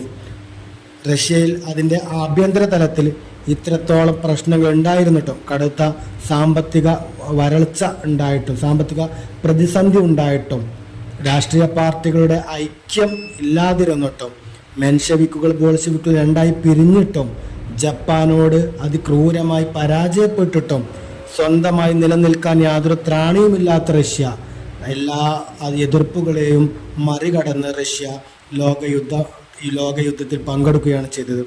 ആ യുദ്ധത്തിൽ റഷ്യ ദയനീയമായി പരാജയപ്പെട്ടു. യുദ്ധത്തിലുണ്ടായ തിരിച്ചടി ജനജീവിതം ഒന്നുകൂടി ദുസ്സഹമാക്കി. 1917 ഫെബ്രുവരി വിപ്ലവത്തോടെ സാർ ചക്രവർത്തിയെ പുറത്താക്കി റഷ്യയിൽ ചക്രവർത്തി ഭരണം അവസാനിച്ചു.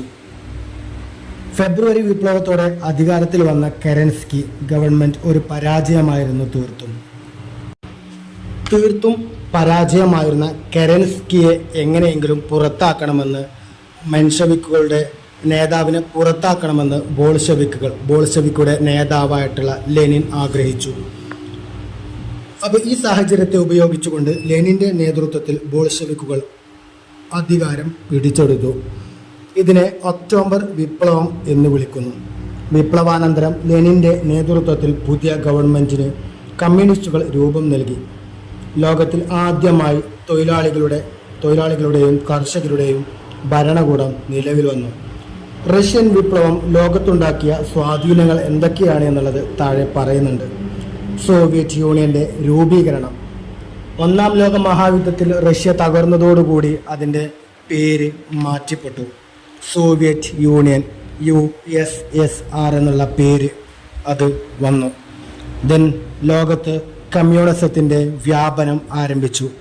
സാമ്പത്തിക, ശാസ്ത്ര, സാങ്കേതിക രംഗങ്ങളിൽ റഷ്യയുടെ കുതിപ്പ് ഉയർന്നു.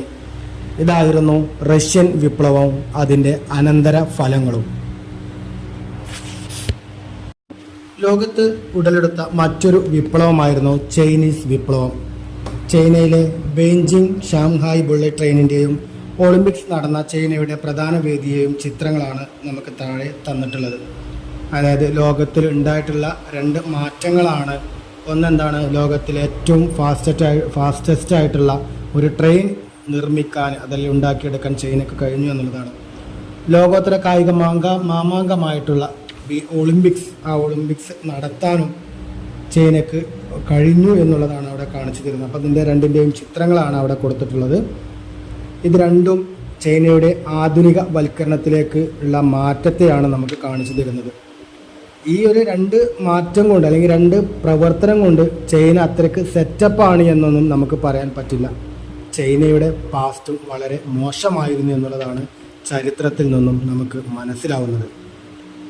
ഈ രാജ്യം സാമ്രാജ്യത്വത്തിനും സാമ്പത്തിക ചൂഷണത്തിനും ധാരാളം ഇരയായിട്ടുണ്ട്. ഇതിൽ നിന്നും ചൈനയുടെ ഉയർത്തെഴുന്നേൽപ്പ് എങ്ങനെയാണ് എന്നുള്ളത് നമുക്കൊന്ന് നോക്കാം. ചൈനയെ ആധുനികതയിലേക്ക് നയിക്കുന്നതിൽ പ്രധാനപ്പെട്ട പങ്ക് വഹിച്ച വ്യക്തിയാണ് ഡോക്ടർ സൺ യാത്സൻ. അദ്ദേഹത്തിൻ്റെ ആശയങ്ങൾ ചുവടെ നൽകുന്നുണ്ട്. ദേശീയത, ജനാധിപത്യം, സോഷ്യലിസം എന്ന് പറയുന്നത്. 1911 മഞ്ചു രാജവംശത്തെ പുറത്താക്കിക്കൊണ്ട് സൺ യാത്സൻ കുമിന്താങ്ങുകളുടെ നേതൃത്വത്തിൽ റിപ്പബ്ലിക്കൻ ഭരണം രൂപീകരിച്ചു. 1921 ചൈനീസ് കമ്മ്യൂണിസ്റ്റ് പാർട്ടി സ്ഥാപിച്ചു. എന്നാൽ കമ്മ്യൂണിസ്റ്റുകളുടെ അടിച്ചമർത്തുന്ന നയമാണ് സൺ യാത്സനു ശേഷം അധികാരത്തിൽ വന്ന ചിയാൻ കൈഷക് സ്വീകരിച്ചത്. ഇതേ കാലയളവിൽ കമ്മ്യൂണിസ്റ്റ് പാർട്ടിയുടെ നേതൃനിരയിലേക്ക് പുതിയ ഒരാൾ കൂടി വന്നു. അതായിരുന്നു മാവോ സേതൂങ് എന്ന് പറയുന്നത്. 1934 മാവോ സേതൂങ്ങിന്റെ നേതൃത്വത്തിൽ കമ്മ്യൂണിസ്റ്റുകൾ ചരിത്ര പ്രസിദ്ധമായ ലോങ് മാർച്ച് സംഘടിപ്പിച്ചു. ഇത് കമ്മ്യൂണിസ്റ്റുകളുടെ സ്വാധീനം ചൈനീസ് ജനതയുടെ ഇടയിൽ വർദ്ധിപ്പിച്ചു. രണ്ടാം ലോക മഹായുദ്ധാനന്തരം ചൈനയിൽ ആഭ്യന്തര യുദ്ധം വീണ്ടും പൊട്ടിപ്പുറപ്പെട്ടു. ചിയാങ് കൈഷക്കിനെ പുറത്താക്കിക്കൊണ്ട് മാവോ സേതൂങ് ജനകീയ റിപ്പബ്ലിക് 1949 ഒക്ടോബർ 1 രൂപീകരിച്ചു. റഷ്യൻ വിപ്ലവത്തിന് തൊഴിലാളികളാണ് നേതൃത്വം നൽകിയത്. എന്നാൽ ചൈനയിലെ വിപ്ലവത്തിന് നേതൃത്വം നൽകിയത് കർഷകരായിരുന്നു എന്നാണ് പറയപ്പെടുന്നത്. അപ്പോൾ അതിൽ പറയുന്നത് അവിടെ എന്താണ്, ചൈനയും ധാരാളം പ്രശ്നങ്ങളൊക്കെ അഭിമുഖീകരിച്ചിട്ടുണ്ട്. അവിടെ ഉണ്ടായിരുന്നത് മഞ്ചു രാജവംശമാണ്. ഈ മഞ്ചു രാജവംശവും എന്തായിരുന്നു, ഒരു ഏകാധിപത്യ ഭരണമായിരുന്നു. ഈ ഏകാധിപത്യത്തെ തുടച്ചു നീക്കിക്കൊണ്ടാണ് ആധുനിക ചൈനയുടെ പിതാവ് എന്നറിയപ്പെടുന്ന സൺ യാത്സൻ അവിടെ പുതിയൊരു ഭരണം നിലവിൽ കൊണ്ടുവരുന്നത്. അദ്ദേഹത്തിൻ്റെ കാലയളവിൽ ചൈന എന്ന് പറയുന്നത് സ്വതസിദ്ധമായ ശൈലിയിൽ ശാന്തിയും സമാധാനവും നിറഞ്ഞത് തന്നെയായിരുന്നു. എന്നാൽ അദ്ദേഹത്തിന് ശേഷം വന്ന ചിയാങ് കൈഷക് എന്ന് പറയപ്പെടുന്ന അധികാരി എന്ത് ചെയ്യുന്നത്, ഒരു ഏകദേശം ഓട്ടോക്രാറ്റിക് ഭരണകൂടത്തെ പോലെ, ഭരണാധികാരിയെ പോലെ തന്നെ അദ്ദേഹം പെരുമാറി. കമ്മ്യൂണിസ്റ്റ് രാജ്യമായിരുന്നു ചൈന എങ്കിലും അതേ കമ്മ്യൂണിസത്തിനെ എതിർത്തുകൊണ്ട് സ്വന്തം നിലനിൽപ്പിനെ മുൻനിർത്തി ഭരിക്കുന്ന ഒരു വ്യക്തിയായിരുന്നു ചിയാങ് കൈഷക്. ഇത് കമ്മ്യൂണിസ്റ്റുകാർക്ക് അത്ര രസിച്ചില്ല. അതുകൊണ്ട് തന്നെ പുതിയ പാർട്ടി നേതാവായ മാവോ സേതൂങ് എങ്ങനെയെങ്കിലും ചിയാങ് കൈഷക്കിനെ പുറത്താക്കാൻ വേണ്ടി ആഗ്രഹിച്ചു. അദ്ദേഹത്തെ പുറത്താക്കാനുള്ള പുതിയ ആശയ രൂപീകരണത്തിൻ്റെ ഭാഗമായി ലോങ് മാർച്ച് എന്നറിയപ്പെടുന്ന ഒരു മാർച്ച് അദ്ദേഹം നടത്തി. അതിൽ വൻ ജനാവലി ഉണ്ടായി. ആ ജനാവലിയുടെ ഓളം ജനങ്ങളിലെത്തുകയും ജനങ്ങളിലേക്ക് മാവോ സേതൂങ്ങിൻ്റെ പ്രാധാന്യം വിളിച്ചോതുകയും ചെയ്തു. ആ ലോങ് മാർച്ച് എന്താണ് എന്ന് അവിടെ പറയുന്നുണ്ട്. 1934 കമ്മ്യൂണിസ്റ്റുകാർ മാവോയുടെ നേതൃത്വത്തിൽ തെക്കൻ ചൈനയിലെ കിയാങ്സിയിൽ നിന്നും യാത്ര ആരംഭിക്കുകയും വടക്കു പടിഞ്ഞാറ് യനാനിൽ അവസാനിപ്പിക്കുകയും ചെയ്തു.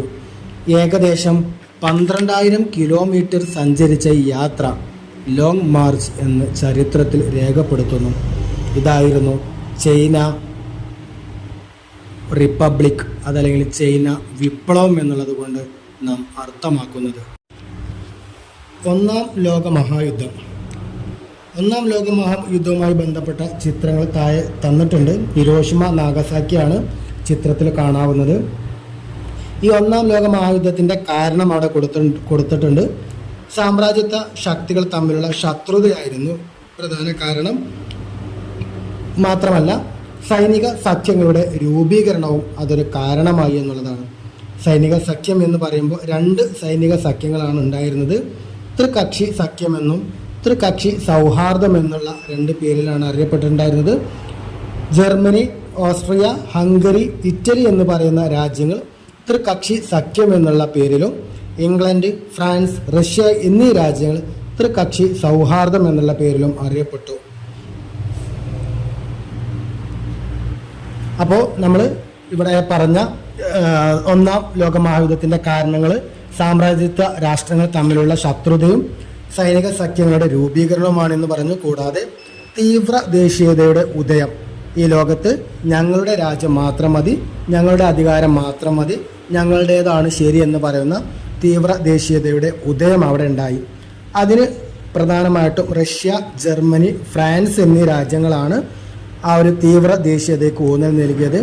അപ്പോൾ റഷ്യയിൽ വന്നിട്ടുണ്ടായിരുന്ന ഒരു പ്രസ്ഥാനമാണ് പാൻ സ്ലാവ് പ്രസ്ഥാനം എന്ന് പറയുന്നത്. ആ ഒരു പാൻ സ്ലാവ് പ്രസ്ഥാനത്തിൻ്റെ ലക്ഷ്യം എന്ന് പറയുന്നത് കിഴക്കൻ യൂറോപ്പിലെ സ്ലാവ് വംശജരെ ഏകീകരിക്കുക എന്നുള്ളതായിരുന്നു. ജർമ്മനിയിൽ ഉദയം ചെയ്ത പാൻ ജർമ്മൻ പ്രസ്ഥാനം അതിൻ്റെ ലക്ഷ്യം മധ്യ യൂറോപ്പിലെയും ബാൾക്കൻ പ്രദേശത്തിലെ ട്യൂട്ടോണിക് വർഗ്ഗക്കാരെയും ഏകോപിപ്പിക്കുക എന്നുള്ളതായിരുന്നു പാൻ ജർമ്മൻ പ്രസ്ഥാനത്തിൻ്റെ ലക്ഷ്യം. എന്നാൽ ഫ്രാൻസിൽ ഉടലെടുത്ത പ്രതികാര പ്രസ്ഥാനം അൾസേസ് ലോറൈൻ പ്രദേശങ്ങൾ ജർമ്മനിയിൽ നിന്നും തിരികെ പിടിക്കാൻ അതെന്ത് ചെയ്യുകയാണ്, ഫ്രാൻസ് തുടങ്ങിയ ഒരു പ്രസ്ഥാനമായിരുന്നു പ്രതികാര പ്രസ്ഥാനം. അപ്പോൾ തീവ്ര ദേശീയതയുടെ ഉദയമായിട്ടാണ് ഈ 3 പ്രസ്ഥാനങ്ങൾ, ആശയങ്ങൾ നിലനിന്നിരുന്നത്. അതല്ലാതെ അന്തർദേശീയ പ്രതിസന്ധികളും അവിടെ നിലനിന്നിരുന്നു എന്നുള്ളതാണ്. അത്തരത്തിൽ അവിടെ ഉണ്ടായിരുന്ന 2 പ്രതിസന്ധികളാണ് മൊറോക്കോൻ പ്രതിസന്ധിയും ബാൾക്കൻ പ്രതിസന്ധിയും. അതിലൊന്നാമത്തേത് മൊറോക്കോൻ പ്രതിസന്ധി. 1904 ഫ്രാൻസും ബ്രിട്ടനും തമ്മിൽ രഹസ്യ ഉടമ്പടി ഉണ്ടാക്കി. ആ ഉടമ്പടി അനുസരിച്ച് ബ്രിട്ടീഷുകാർ ആഫ്രിക്കയുടെ വടക്കുള്ള മൊറോക്കോയെ ഫ്രാൻസിന് നൽകുകയും പകരമായി ഈജിപ്ത് ബ്രിട്ടീഷുകാർ വിട്ടു നൽകുകയും ചെയ്തു. ഈ ഉടമ്പടിയിന്മേലുള്ള ജർമ്മൻ ഇടപെടലാണ് മൊറോക്കോൻ പ്രതിസന്ധിയിലേക്ക് നയിച്ചത്. അതായത് ആർക്കും വേണ്ടാതെ നിൽക്കുന്ന 2 പ്രദേശമാണ് ഏത്, മൊറോക്കോ, ഈജിപ്ത്. ഇതിലെന്ത് ചെയ്യാണ്, ഫ്രാൻസും ബ്രിട്ടനും തമ്മിൽ ഒരു കരാർ ഉണ്ടാക്കുകയാണ്. ഇത് മൊറോക്കോ ഫ്രാൻസിന് കിട്ടാനും ബ്രിട്ടന് ആർക്ക് കൊടുക്കുകയാണ്, ഈജിപ്തിന് കൊടുക്കാനാണ്. അങ്ങനെ ഉണ്ടാവുന്ന സമയത്താണ് പുറത്തു നിന്നുള്ള 3ാമത്തെ രാജ്യമായിട്ടുള്ള ജർമ്മൻ കടന്നു വരികയും എന്നിട്ട് മൊറോക്കോ അങ്ങനെ ആർക്ക് കൊടുക്കാൻ പറ്റില്ല, ഫ്രാൻസിന് കൊടുക്കാൻ പറ്റില്ല, അത് ഞങ്ങളുടെ അവകാശമാണ് എന്നുള്ളൊരു അവകാശവാദം അവിടെ വെക്കുകയും ചെയ്തത്. അതെന്ത് ചെയ്യാണ്, ഒരു പ്രശ്നമായിട്ട് മാറുകയാണ് ചെയ്തത് എന്നുള്ളതാണ്. അതാണ് മൊറോക്കോൻ പ്രതിസന്ധി. 1871 രൂപം കൊണ്ട ജർമ്മനിയും കോളനികൾ സ്ഥാപിക്കാൻ വേണ്ടി മറ്റു രാജ്യങ്ങളുമായിട്ട് ഭയങ്കര മത്സരങ്ങൾ നടത്തി എന്നുള്ളതാണ് അതിൽ നിന്ന് മനസ്സിലാക്കേണ്ടത്. ഇനി മറ്റൊന്നായിരുന്നു ബാൾക്കൻ പ്രതിസന്ധി. ഓട്ടോമൻ സാമ്രാജ്യത്തിൻ്റെ ഭാഗമായിരുന്നു ബാൾക്കൻ മേഖലയെ. 1912 യുദ്ധത്തിലൂടെ ബാൾക്കൻ സഖ്യം പിടിച്ചെടുത്തു. യുദ്ധത്തിൽ ലഭിച്ച പ്രദേശങ്ങൾ പങ്കിടുന്നത് ബാൾക്കൻ രാഷ്ട്രങ്ങൾ തമ്മിലുണ്ടായ അഭിപ്രായ വ്യത്യാസം ഈ രാഷ്ട്രങ്ങളെ വീണ്ടും യുദ്ധത്തിലേക്ക് നയിച്ചു. ഇവർ തമ്മിലുള്ള ശത്രുത ലോകയുദ്ധത്തിലേക്കുള്ള കാരണമായി മാറുകയും ചെയ്തു. അപ്പോൾ എന്ത് ചെയ്യാണ്, ഇവിടെ എന്താണ് പറയുന്നത്, ബാൾക്കൻ എന്ന് പറയുന്നത് ഓട്ടോമൻ സാമ്രാജ്യത്തിൻ്റെ ഭാഗമായിരുന്നു. അപ്പോൾ ഓട്ടോമൻ സാമ്രാജ്യം എന്ന് പറയുന്നത് തുർക്കിയാണ്. അപ്പോൾ 1ാം ലോക മഹായുദ്ധം 1914 മുതൽ 1917 വരെ നടക്കുന്ന 1ാം ലോക മഹായുദ്ധത്തിൽ ആര് പരാജയപ്പെടുന്നുണ്ട്, തുർക്കി പരാജയപ്പെടുന്നുണ്ട്, അല്ലെങ്കിൽ തുർക്കി ഇല്ലാതാവുന്നുണ്ട്. അപ്പോൾ അങ്ങനെ വരുമ്പോൾ തുർക്കിൻ്റെ ഭാഗമായിട്ടുണ്ടായിരുന്ന ബാൾക്കൻ എന്ത് ചെയ്യാണ്, സ്വാഭാവികമായിട്ടും വിജയിച്ച രാജ്യങ്ങൾ പങ്കിട്ടെടുക്കണം. അപ്പോൾ ആ വിജയിച്ച രാജ്യങ്ങളിൽ ഉണ്ടാകുന്ന ആശയക്കുഴപ്പം എന്ത് ചെയ്യാണ്, ഈ ബാൾക്കൻ ആർക്ക് വേണമെന്നുള്ള പ്രശ്നം അവർ തമ്മിൽ തന്നെ ഉണ്ടാവുകയാണ് എന്നുള്ളതാണ് പറഞ്ഞത്. ആ ഒരു പ്രശ്നം പിന്നീട് എന്ത് ചെയ്യാണ്, ആ ലോകമഹായുദ്ധത്തിലേക്ക് വീണ്ടും ഒരു കാരണമായി എന്നുള്ളതാണ് പറയുന്നത്. 1914 ജൂണിൽ ഓസ്ട്രിയൻ കിരീടാവകാശിയായിരുന്ന ഫ്രാൻസിസ് ഫെർഡിനാൻഡിൻ്റെ ബോസ്നിയൻ തലസ്ഥാനമായ സരായാവോയിൽ വെച്ച് സെർബിയൻ യുവാവായ ഗാവ്ലോ പ്രിൻസപ്പ് വെടിവെച്ചു കൊന്നു. തുടർന്ന് സെർബിയയ്ക്ക് ഈ സംഭവത്തിൽ പങ്കുണ്ടെന്ന് ഓസ്ട്രിയ ആരോപിക്കുകയും അവർക്കെതിരെ യുദ്ധത്തിന് പുറപ്പെടുകയും ചെയ്തു. അതിനുശേഷം ലോകരാഷ്ട്രങ്ങൾ പ്രത്യേകിച്ചും യൂറോപ്യൻ രാജ്യങ്ങൾ 2 ചേരികളിലായി തിരിഞ്ഞ് ഈ യുദ്ധത്തിൽ പങ്കെടുത്തു. ഈ യുദ്ധത്തിൽ ആത്യന്തികമായി ജർമ്മനിയും ഓസ്ട്രിയയും പരാജയപ്പെട്ടു. യുദ്ധാനന്തരം ജർമ്മനിയുമായി ഒപ്പുവെച്ച ഉടമ്പടിയായിരുന്നു വേഴ്സായ് ഉടമ്പടി. ആ വേഴ്സായ് ഉടമ്പടിയിലെ വ്യവസ്ഥകളായിരുന്നു ജർമ്മൻ കോളനികൾ സഖ്യകക്ഷികൾക്ക് വിട്ടുനിൽക്കുക, ജർമ്മനിയെ നിരായുധീകരിക്കുക. അവർക്ക് ഇനി മുതൽ യാതൊരു വിധത്തിലുള്ള ആയുധങ്ങളും കയ്യിൽ വെക്കാൻ പാടില്ല. യുദ്ധനഷ്ടപരിഹാരമായി ജർമ്മനി വൻ സാമ്പത്തിക ബാധ്യത ഏറ്റെടുക്കുക. അൾസേസ് ലോറൈൻ പ്രദേശങ്ങൾ ജർമ്മനി ഫ്രാൻസിന് തിരിച്ചു നൽകുക. ഇതൊക്കെയായിരുന്നു ആ ഒരു വേഴ്സായ് ഉടമ്പടി പ്രകാരം ജർമ്മനി ഒപ്പുവെച്ച കരാർ. പരാജയപ്പെട്ട ജർമ്മൻകാരോട് ക്രൂരമായിട്ടാണ് മറ്റു രാഷ്ട്രക്കാർ പെരുമാറിയത്. അതുകൊണ്ട് തന്നെ ഈ തങ്ങളെ അങ്ങേയറ്റം വെറുപ്പോടുകൂടിയും മോശമായി ചിത്രീകരിക്കുകയും ക്രൂരമായിട്ട് പെരുമാറുകയും ചെയ്യുന്നുണ്ട് എന്നറിഞ്ഞപ്പോൾ ജർമ്മൻ ജനതയ്ക്ക് മറ്റു രാജ്യക്കാരോട് നല്ല വെറുപ്പും പ്രതികാരവും ഉണ്ടായി. അതും മറ്റൊരു ലോക മഹായുദ്ധത്തിന് കാരണമായി. ഒന്നാം ലോക മഹായുദ്ധത്തിൻ്റെ ആഫ്റ്റർമത്ത് അതല്ലെങ്കിൽ അതിൻ്റെ ഫലങ്ങൾ എന്തൊക്കെയെന്ന് അവിടെ പറയുന്നുണ്ട്. ലോകത്ത് ദാരിദ്ര്യവും തൊഴിലില്ലായ്മയും വളർന്നു. രാജ്യത്തിനകത്ത് സാമ്പത്തിക പ്രതിസന്ധി ഉയർന്നു. ലോകത്തും സാമ്പത്തിക പ്രതിസന്ധി ഉണ്ടായി. യൂറോപ്യൻ മേധാവിത്വത്തിൻ്റെ തകർച്ച ആരംഭിച്ചു. ഏഷ്യ, ആഫ്രിക്ക എന്നിവിടങ്ങളിലെ സ്വാതന്ത്ര്യ സമരങ്ങൾ ശക്തിപ്പെട്ടു. സർവരാഷ്ട്ര സഖ്യം ലീഗ് ഓഫ് നേഷൻ എന്ന് പറയുന്ന ഒരു പുതിയ അസോസിയേഷൻ്റെ ഉദയത്തിന് കാരണമായി. ആ ലീഗ് ഓഫ് നേഷൻ സർവരാഷ്ട്ര സഖ്യം എന്നാൽ എന്താണെന്ന് അവിടെ പറയുന്നുണ്ട്. ഒന്നാം ലോക മഹായുദ്ധത്തിന് ശേഷം ലോക സമാധാനത്തിനായി രൂപീകരിച്ച അന്തർദേശീയ സംഘടനയാണ് ലീഗ് ഓഫ് നേഷൻ അഥവാ സർവരാഷ്ട്ര സഖ്യം. 1920 ഇത് നിലവിൽ വന്നത്. ഇതിൻ്റെ ആസ്ഥാനം ജനീവയായിരുന്നു. ലോകരാഷ്ട്രങ്ങൾക്കിടയിൽ സമാധാനത്തിന് വേണ്ടിയിട്ടാണ് ഈ ഒരു ആശയം അതല്ലെങ്കിൽ ഈ ഒരു സംഘടന രൂപീകരിച്ചത് എങ്കിലും പലപ്പോഴും പല കുത്തക രാജ്യങ്ങളുടെയും കളിപ്പാവയായിട്ടാണ് ലീഗ് ഓഫ് നേഷൻ പിന്നീട് പെരുമാറിയത് എന്നുള്ളതാണ്. രാജ്യത്തിൻ്റെ തലയിലേക്ക് വന്ന മറ്റു രണ്ട് പ്രധാന ആശയങ്ങളായിരുന്നു ഫാഷിസവും നാസിസവും. ആ ഫാഷിസവും നാസിസവും എന്താണ് എന്നുള്ളതാണ് ഇനി പറയുന്നത്. അതിലൊന്ന് ഫാഷിസം. ഒരു കൂട്ടുകാരി തൻ്റെ മറ്റൊരു കൂട്ടുകാരിക്ക് എഴുതിയ ഒരു കത്തിൻ്റെ ചെറിയൊരു ഭാഗമാണ് അവിടെ കൊടുത്തിട്ടുള്ളത്. പ്രിയ കിറ്റി, ദുഃഖകരമായ വാർത്തകളാണ് എനിക്ക് പറയാനുള്ളത്. ഞങ്ങളുടെ പല യഹൂദ സുഹൃത്തുക്കളെയും ഗെസ്റ്റപ്പോകൾ പിടിച്ചുകൊണ്ടുപോയിരിക്കുന്നു. കന്നുകാലികളെ കൊണ്ടുപോകുന്ന ട്രക്കിൽ മനുഷ്യരെ കുത്തി നിറയ്ക്കുന്നു. രക്ഷപ്പെടുക അസാധ്യമാണ്. ഒരു പക്ഷേ മരിക്കാനുള്ള ഏറ്റവുമുള്ള എളുപ്പവഴി ഇതായിരിക്കും. ഇല്ല, ഹിറ്റ്ലർ ഞങ്ങളുടെ ദേശീയതയെ എന്നേ നശിപ്പിച്ചിരിക്കുന്നു. അപ്പോൾ ഹിറ്റ്ലറിൻ്റെ ആ ക്രൂരമായ അല്ലെങ്കിൽ പൈശാചികമായ മൃഗീയമായിട്ടുള്ള ആ ഒരു പ്രവർത്തനത്തെ ജയിലിൽ അകപ്പെട്ട ഒരു വ്യക്തി തൻ്റെ കൂട്ടുകാരിക്ക് എഴുതിയ ഒരു കത്തിൻ്റെ ഒരു ഭാഗമാണ് അവിടെ പറയുന്നത്. ഓക്കെ, ആൻ ഫ്രാങ്ക് നമുക്കെല്ലാവർക്കും അറിയാവുന്ന ഒരു വ്യക്തിയാണ് ആൻ ഫ്രാങ്ക് എന്ന് പറയുന്നത്. ഓക്കെ, അത് ആ ആൻ ഫ്രാങ്കിൻ്റെ ഡയറി കുറിപ്പിൽ നിന്ന് നമുക്ക് കിട്ടിയിട്ടുള്ളത് എന്നാണ് അവിടെ പറയുന്നത്. അപ്പോൾ അത് നമ്മളുമായി ബന്ധപ്പെട്ടല്ല, എന്നാലും ആ ഒരു ഫാസിസവും നാസിസവും എന്ന് പറയുമ്പോൾ അതിൻ്റെ ഒരു തീവ്രത എത്രത്തോളം ഉണ്ട് എന്നുള്ളതാണ് അവിടെ പറയുന്നത്. ആ ഒരു ഫാസിസത്തിൻ്റെ അതിൻ്റെ സവിശേഷതകൾ അവിടെ പറയുന്നുണ്ട്. ഈ ഫാഷിസം ഇഷ്ടപ്പെടുന്ന ആളുകൾക്ക് ജനാധിപത്യത്തോട് വിയോജിപ്പായിരിക്കും. എല്ലാത്തരം യുദ്ധത്തെയും അവരെന്ത് ചെയ്യും? ഇഷ്ടപ്പെടും, അതല്ലെങ്കിൽ അതിനെ മഹത്വൽക്കരിക്കും.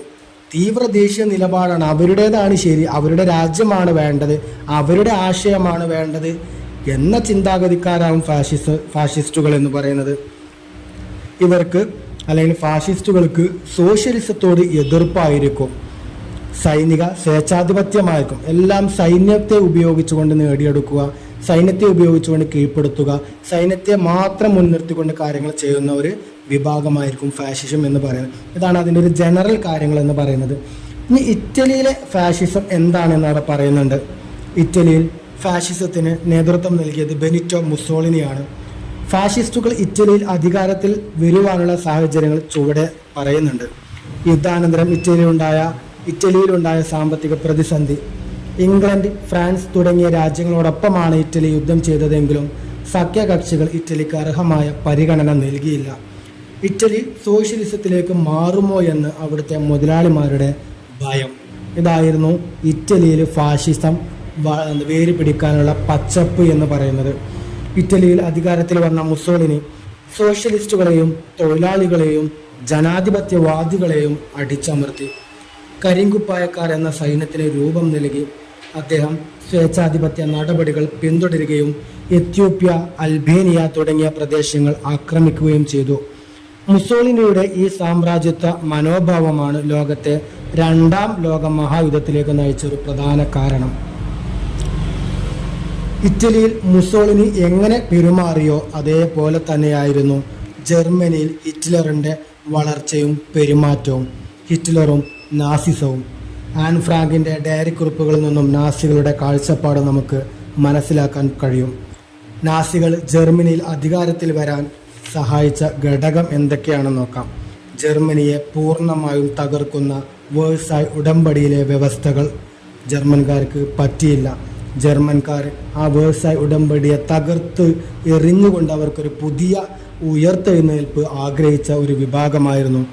മാത്രമല്ല, ഈ നാസിസത്തിന് കമ്മ്യൂണിസത്തോടുള്ള ഭയമായിരുന്നു. കമ്മ്യൂണിസം വന്നു കഴിഞ്ഞാൽ രാജ്യത്ത് എല്ലാവിധ ജനങ്ങൾക്കും ഒരേ അധികാരം, ഒരേ പദവിയായിരിക്കും. ജർമ്മൻ ജനത എന്ന് പറഞ്ഞാൽ ആര്യന്മാരാണ് എന്നാണ് അവർ വിചാരിക്കുന്നത്. നമുക്കറിയാം, ലോകത്ത് വെളുത്ത വർഗ്ഗക്കാരാണ് ആര്യന്മാർ. ആര്യന്മാർ എന്ന് പറഞ്ഞാൽ ലോകത്തെ മുന്നോട്ട് നയിക്കേണ്ട, സന്മാർഗത്തിലേക്ക് നയിക്കേണ്ട വിഭാഗമാണ് ആര്യന്മാർ. ആ ആര്യന്മാരിലെ ഏറ്റവും ഉയർന്ന വിഭാഗമാണ് ജർമ്മൻ ജനത എന്ന് വിശ്വസിക്കുന്ന ആളുകളാണ് ജർമ്മൻ വിഭാഗം. അപ്പം അതുകൊണ്ട് തന്നെ ആ ജർമ്മൻ വിഭാഗത്തിന് എന്ത് ചെയ്യാണ്, സോഷ്യലിസം വന്നു കഴിഞ്ഞാൽ ആ ഒരു മേധാവിത്വം കിട്ടില്ല എന്ന് മനസ്സിലാക്കുന്നതോടുകൂടി അവർ കമ്മ്യൂണിസത്തെ എതിർക്കുകയാണ് ചെയ്തത്. ജർമ്മൻ ഭരണകൂടത്തിൻ്റെ പരാജയവും ഈ നാസിസം വളരുവാൻ ഒരു കാരണമായി. മാത്രമല്ല, ജർമ്മനിയിലുണ്ടായ സാമ്പത്തിക തകർച്ച, പ്രത്യേകിച്ചും 1929 ആഗോള സാമ്പത്തിക മാന്ദ്യവും ഈ നാസിസവും ഹിറ്റ്ലറും വളർന്നു വരാൻ ഒരു കാരണമായി എന്നുള്ളതാണ്. ജർമ്മനിയിൽ അധികാരത്തിൽ വന്ന ഹിറ്റ്ലർ സോഷ്യലിസ്റ്റുകളെയും കമ്മ്യൂണിസ്റ്റുകളെയും ജൂതന്മാരെയും ജനാധിപത്യവാദികളെയും കൊന്നൊടുക്കി. ജൂതന്മാരെ കൂട്ടക്കൊല ചെയ്യുന്നതിനായി കോൺസെൻട്രേഷൻ ക്യാമ്പുകൾ രൂപീകരിച്ചു. അദ്ദേഹം തവിട്ട് കുപ്പായക്കാരെന്ന സൈന്യത്തിന് രൂപം നൽകി. കൂടാതെ ഓസ്ട്രിയ, ചെക്കോസ്ലോവാക്യ തുടങ്ങിയ പ്രദേശങ്ങൾ ആക്രമിച്ച് കീഴടക്കി. ഇറ്റലിയും ജപ്പാനുമായി സൈനിക സഖ്യത്തിൽ ഏർപ്പെട്ടു. ഈ നയങ്ങളാണ്, അല്ലെങ്കിൽ ഹിറ്റ്ലർ നാസി ജനവിഭാഗത്തെ അല്ലെങ്കിൽ നാസി പട്ടാളക്കാരെ കൂട്ടുപിടിച്ച് ജർമ്മനിയിൽ കൊണ്ടുവന്ന ഈ നയങ്ങളും പിന്നീട് എന്ത് കാരണമായി, രണ്ടാം ലോക മഹായുദ്ധത്തിന് കാരണമായി എന്നുള്ളതാണ്. രണ്ടാം ലോക മഹായുദ്ധം, അവിടെ മുകളിൽ പട്ടണത്തിൻ്റെ ഫോട്ടോ കൊടുത്തിട്ടുണ്ട്. ഹിരോഷിമ പട്ടണത്തിൻ്റെ ഫോട്ടോമാണ്. രണ്ടാം ലോക മഹായുദ്ധകാലത്ത് അമേരിക്ക അണുബോംബ് വർഷിച്ച ജപ്പാൻ നഗരമാണ് ഹിരോഷിമ. അമേരിക്കയെ എന്തുകൊണ്ടാണ് ഇത്തരത്തിലുള്ള നടപടി സ്വീകരിക്കാൻ പ്രേരിപ്പിച്ചത് എന്നുള്ളത് നോക്കാം. വേഴ്സായ് ഉടമ്പടി പ്രകാരം ജർമ്മനിയോട് കാണിച്ച അനീതി, സൈനിക സഖ്യങ്ങളുടെ രൂപീകരണവും ഈ ഒരു ബോംബ് വർഷിക്കുന്നതിന് കാരണമായി. സർവ്വരാഷ്ട്ര സഖ്യത്തിൻ്റെ പരാജയം, മുതലാളിത്ത രാജ്യങ്ങളുടെ പ്രീണന നയം, ജർമ്മനിയുടെ പോളണ്ട് ആക്രമണം, ഈ കാരണങ്ങൾ കൊണ്ടാണ് അമേരിക്ക ജപ്പാനെ തരിപ്പണമാക്കിയത് എന്നാണ് പറയാൻ പറ്റുന്നത്. അതിലെ സൈനിക സഖ്യങ്ങൾ എന്ന് പറയുമ്പോൾ രണ്ടാം ലോക മഹായുദ്ധവുമായി ബന്ധപ്പെട്ട് 2 സൈനിക സഖ്യങ്ങളാണ് ഉണ്ടായിരുന്നത്. ഒന്ന് അച്ചുതണ്ട് ശക്തികൾ, ഇതിൽ ജർമ്മനി, ഇറ്റലി, ജപ്പാൻ എന്നിവർ ഉൾപ്പെടുന്നു. സഖ്യ ശക്തികൾ, ഇതിൽ ഇംഗ്ലണ്ട്, ഫ്രാൻസ്, ചൈന എന്നിവരും ഉൾപ്പെടുന്നു. ജർമ്മനിയുടെ പോളണ്ട് ആക്രമണത്തോടു കൂടിയാണ് സഖ്യശക്തികൾ ജർമ്മനിക്കെതിരെ യുദ്ധം പ്രഖ്യാപിക്കുന്നത്. ഇത് രണ്ടാം ലോക മഹായുദ്ധത്തിൻ്റെ പ്രത്യക്ഷ കാരണമായി മാറി. 1939 2 സഖ്യങ്ങൾ തമ്മിൽ ലോകയുദ്ധം ആരംഭിച്ചു. അമേരിക്കയുടെയും സോവിയറ്റ് യൂണിയന്റെയും കടന്നുവരവ് യുദ്ധത്തിൻ്റെ ഗതി മാറ്റി. ഹിറ്റ്ലർ സോവിയറ്റ് യൂണിയനെ ആക്രമിച്ചു. എന്നാൽ റഷ്യൻ സൈന്യം നാസികളെ കിഴക്കൻ യൂറോപ്പിൽ പൂർണ്ണമായും പരാജയപ്പെടുത്തി. അമേരിക്ക അച്ചുതണ്ട് ശക്തിക്കെതിരെ യുദ്ധം പ്രഖ്യാപിക്കുകയും തുടർന്ന് ഇറ്റലിയും ജർമ്മനിയും അമേരിക്കക്ക് മുന്നിൽ കീഴടങ്ങുകയും ചെയ്തു. ജപ്പാനെ കീഴടക്കുന്നതിനു വേണ്ടി ഹിരോഷിമയിലും നാഗസാക്കിയിലും അമേരിക്ക ബോംബ് വർഷിച്ചു. രണ്ടാം ലോക മഹായുദ്ധം അങ്ങനെ അതോടുകൂടി അവസാനിക്കുകയും ചെയ്തു. രണ്ടാം ലോക മഹായുദ്ധത്തിൻ്റെ തിക്തഫലങ്ങളായിരുന്നു അമേരിക്കയും സോവിയറ്റ് യൂണിയനും വൻ ശക്തികളായി മാറി. ഐക്യരാഷ്ട്ര സംഘടന അല്ലെങ്കിൽ ലീഗ് ഓഫ് നേഷൻ തകിടം മറിയുകയും പകരം ഐക്യരാഷ്ട്ര സംഘടന രൂപീകരിക്കുകയും ചെയ്തു. ലോകത്ത് ശീതസമരം തുടങ്ങി. ഏഷ്യയിലെയും ആഫ്രിക്കയിലെയും രാജ്യങ്ങൾ സ്വാതന്ത്ര്യം നേടി. യൂറോപ്യൻ രാജ്യങ്ങൾ സാമ്പത്തിക പ്രതിസന്ധിയിലുമായി. ശീതസമരം ലോകത്ത് ഉയർന്നു വന്നു എന്ന് പറഞ്ഞു. എന്താണ് ശീതസമരം എന്ന് പറയുന്നു?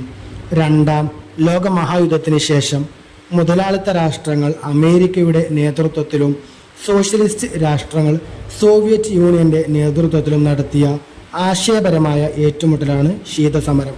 ചുരുക്കത്തിൽ പറഞ്ഞു കഴിഞ്ഞാൽ ഇവിടെ രണ്ടാം ലോക മഹായുദ്ധം അവസാനിക്കുന്നതോടുകൂടി യൂറോപ്യൻ ശക്തികളെല്ലാം ഇല്ലാതായി. രാജ്യത്ത് ഇപ്പോൾ രണ്ട് പ്രധാനപ്പെട്ട ലീഡർമാരേ ഉള്ളൂ. ഒന്ന് അമേരിക്കയാണ്, ഒന്ന് റഷ്യയാണ്.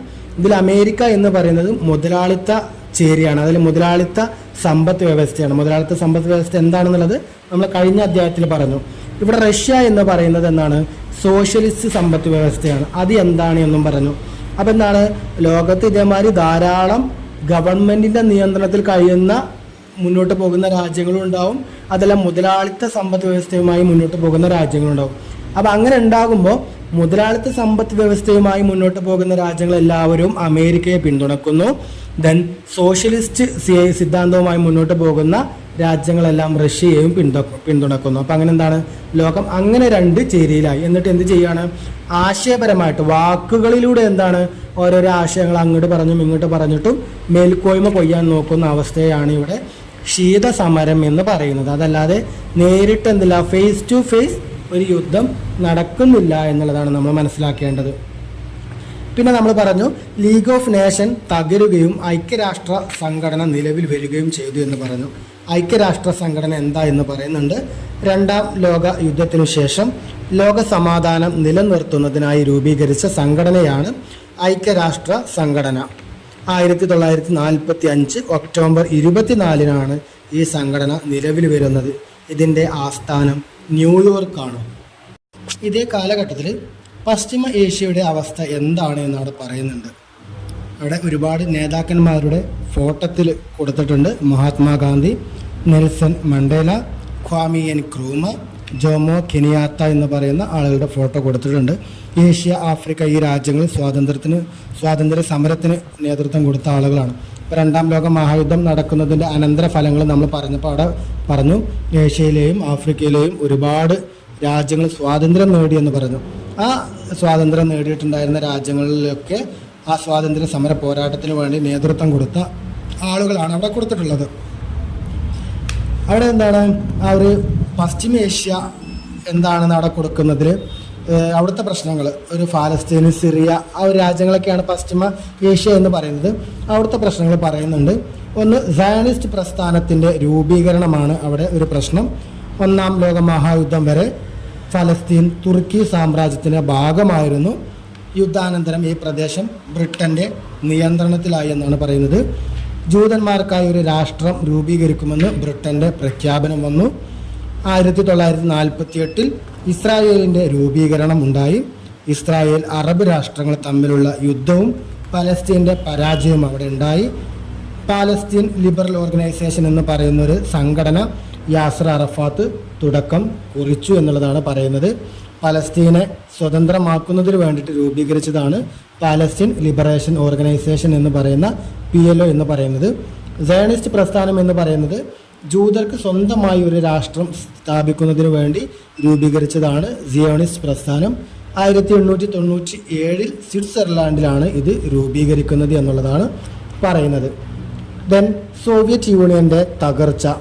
20ാം നൂറ്റാണ്ടിൻ്റെ അന്ത്യത്തിൽ ലോകത്തിലെ ഒരു പ്രബല രാഷ്ട്രമായിരുന്ന സോവിയറ്റ് യൂണിയൻ തകർന്നു. അതിനെ തകർച്ചയ്ക്കുള്ള കാരണങ്ങളായിരുന്നു സോഷ്യലിസ്റ്റ് തത്വത്തിൽ നിന്നും വ്യതിചലനം. അതിൽ നമ്മൾ പറഞ്ഞത് സോഷ്യലിസ്റ്റ് ആശയം എല്ലാം ഗവൺമെൻറ്റിൻ്റെ അധീനതയിൽ മാത്രമായിരിക്കുന്ന അവസ്ഥ. ആ ഒരു ആശയത്തിൽ നിന്ന് സോവിയറ്റ് യൂണിയൻ മാറുകയാണ് ചെയ്യുന്നത്. ഗോർബച്ചേവിൻ്റെ ഭരണ പരിഷ്കാരങ്ങളായ ഗ്ലാസ് നോട്ട്സ് ആൻഡ് പെരിസ്ട്രോയിക്ക, ആ ഗ്ലാസ് നോട്ട്സും പെരിസ്ട്രോയിക്കയും എന്താണെന്ന് അവിടെ പറയുന്നുണ്ട്. മിഖായിൽ ഗോർബച്ചേവ് നടപ്പിലാക്കിയ ഭരണ പരിഷ്കാരങ്ങളാണ്. രാഷ്ട്രീയ രംഗത്ത് തുറന്ന സമീപനം നടപ്പിലാക്കുന്നതാണ് ഗ്ലാസ് നോട്ട്സ്. മറ്റേത് എന്തായിരുന്നു? സോവിയറ്റ് യൂണിയനിൽ എല്ലാം സർക്കാരാണ് കൊണ്ടുവരുന്നത്. സർക്കാരാണ് എല്ലാറ്റിൻ്റെയും ഉടമസ്ഥൻ. അപ്പോൾ തുറന്ന സമീപനം എന്ന് പറയുമ്പോൾ മറ്റ് ഏത് രാജ്യത്തെ സമ്പന്ന ആളുകൾക്ക് വേണ്ടി മറ്റ് ഏത് രാജ്യത്തെയും സമ്പന്ന ആളുകൾക്കും എന്ത് ചെയ്യാൻ പറ്റും, റഷ്യയിൽ അല്ലെങ്കിൽ സോവിയറ്റ് യൂണിയനിൽ വരാനും അവിടെ വ്യാവസായിക സംരംഭങ്ങൾ ചെയ്യാനും പറ്റും. അപ്പോൾ അതെന്തായി, ഈ സോഷ്യലിസ്റ്റ് ആശയത്തിൽ നിന്നും മുതലാളിത്ത ആശയത്തിലേക്ക് സോവിയറ്റ് യൂണിയൻ പതിയെ മാറി തുടങ്ങി എന്നുള്ളതാണ്. ദെൻ ആ രാജ്യത്തിന് അകത്തുണ്ടായിരുന്ന സമ്പദ് വ്യവസ്ഥയെ പുനഃസംഘടിപ്പിക്കുന്നതായിരുന്നു പെരിസ്ട്രോയിക്ക. അതന്നെ എന്താണ്, ആ മുതലാളിത്ത സമ്പദ് വ്യവസ്ഥയെ കൊണ്ടുവരിക, അതല്ലെങ്കിൽ സോഷ്യലിസ്റ്റ് സമ്പദ് വ്യവസ്ഥയെ പതിയെ ഇല്ലാതാക്കിക്കൊണ്ട് എല്ലാം സ്വകാര്യവൽക്കരിക്കുന്ന നയമായിരുന്നു പെരിസ്ട്രോയിക്ക. അതും എന്തായി, ഈ USSRനെ തകർക്കുന്ന, റഷ്യയെ തകർക്കുന്നതിന് ഒരു കാരണമായി എന്നുള്ളതാണ്. 1991 ഗോർബച്ചേവ് സ്ഥാനം ഒഴിഞ്ഞതോടുകൂടി സോവിയറ്റ് യൂണിയൻ തകർന്നു. സോവിയറ്റ് യൂണിയൻ്റെ തകർച്ചയോടുകൂടി അമേരിക്ക ആഗോള ശക്തിയായി മാറി. അപ്പോൾ ആ ശീത സമരത്തിന് 2 ആശയങ്ങൾ ഉണ്ടായിരുന്നു എന്ന് പറഞ്ഞു. ഒന്ന് റഷ്യയും ഒന്ന് സോവിയറ്റ് യൂണിയനും ഒന്ന് അമേരിക്കയുമായിരുന്നെങ്കിൽ ഈ സോവിയറ്റ് യൂണിയൻ്റെ തകർച്ചയോടുകൂടി ലോകത്തെ നമ്പർ 1 ശക്തിയായിട്ട് അമേരിക്ക മാത്രമായി നിന്നു എന്നുള്ളതാണ്. ലോകം നവസാമ്രാജ്യത്തിലേക്ക്, ബഹുരാഷ്ട്ര കമ്പനികൾ ഒരു രാജ്യത്ത് സ്ഥാപിക്കുകയും അവരുടെ താൽപ്പര്യങ്ങൾ സംരക്ഷിക്കുന്നതിനു വേണ്ടി വികസ്വരവും അവികസിതവുമായി രാജ്യങ്ങളുടെ സാമ്പത്തിക, സാമൂഹിക, സാംസ്കാരിക മേഖലയിൽ സ്വാധീനം ചെലുത്തുകയും ചെയ്യുന്ന പ്രതിഭാസത്തെയാണ് നവസാമ്രാജ്യത്വം എന്ന് പറയാം. അപ്പം എന്താണ്, കുത്തകരായിട്ടുള്ള ആളുകൾ അല്ലെങ്കിൽ വമ്പ സമ്പന്നരായിട്ടുള്ള ആളുകൾ അവരുടെ സാമ്പത്തിക മെച്ചത്തിന് വേണ്ടിയിട്ടും മറ്റു രാജ്യങ്ങളെ ഉയർത്തെഴുന്നേൽപ്പിക്കാനാണ് എന്നും പറഞ്ഞുകൊണ്ട് ഇവരെന്ത് ചെയ്യും, വികസ്വര രാജ്യങ്ങളിൽ ഇവർ ഇൻവെസ്റ്റ് ചെയ്യും. എന്നിട്ട് അതിൻ്റെ പ്രോഫിറ്റ് എല്ലാം ഇവർ എടുക്കുന്ന ആ ഒരു പുത്തൻ ആശയമാണ് നവസാമ്രാജ്യത്വം എന്നതുകൊണ്ട് അർത്ഥമാക്കുന്നത്. ആ നവസാമ്രാജ്യത്വം വരുന്നതോടുകൂടി ഉണ്ടാകുന്ന മാറ്റങ്ങൾ പറയുന്നുണ്ട്. ഉദാരവൽക്കരണം, സ്വകാര്യവൽക്കരണം, ആഗോളവൽക്കരണം തുടങ്ങിയ പുതിയ നൂതന ആശയങ്ങൾ ലോകത്ത് സംജാതമായി. വികസിത രാഷ്ട്രങ്ങളിലെ ഉൽപ്പന്നങ്ങൾ വികസ്വര രാഷ്ട്രങ്ങളിലെ കമ്പോളങ്ങളിൽ എത്തിക്കാൻ തുടങ്ങി. അപ്പോൾ അത്തരത്തിലുള്ള മാറ്റങ്ങളൊക്കെയാണ് ലോകമെല്ലാം ഒരു കുടക്കീഴിൽ എന്ന് പറയുന്ന ആശയത്തിലേക്ക് എത്താൻ കഴിഞ്ഞു. എവിടെ ഏത് കോണിൽ ഉൽപ്പാദിപ്പിക്കുന്ന ഉൽപ്പന്നങ്ങളും മറ്റൊരു കോണിലിരുന്ന് നമുക്ക് ഓർഡർ ചെയ്യാനും അത് വാങ്ങാനും പറ്റുമെന്നുള്ളതാണ്. 18-ാം നൂറ്റാണ്ട് മുതൽ 20-ാം നൂറ്റാണ്ട് വരെയുള്ള ലോകത്തിലെ ചില പ്രധാനപ്പെട്ട സംഭവങ്ങളെക്കുറിച്ചാണ് നമ്മൾ ഈ ഒരു അധ്യായത്തിൽ നമ്മൾ ഇതുവരെ നോക്കിയത് എന്നുള്ളതാണ് പറയുന്നത്. അപ്പോൾ അതുകൊണ്ട് തന്നെ ആ ലോകത്തെ മാറ്റിമറിക്കുന്നതിൽ വളരെ നിർണായകമായിട്ടുള്ള ഒരു പങ്ക് വഹിച്ച ഒരു കാലഘട്ടം കൂടിയായിരുന്നു ഈ ഒരു നൂറ്റാണ്ട്. 19-ാം നൂറ്റാണ്ടിൻ്റെ അവസാനം 20-ാം നൂറ്റാണ്ടിൻ്റെ തുടക്കം എന്നൊക്കെ പറയുന്ന ഈ മേഖലകൾ. ഓക്കെ, അപ്പോൾ ഇതോടുകൂടി നമ്മുടെ ഈ അധ്യായം ഇവിടെ അവസാനിക്കുകയാണ്.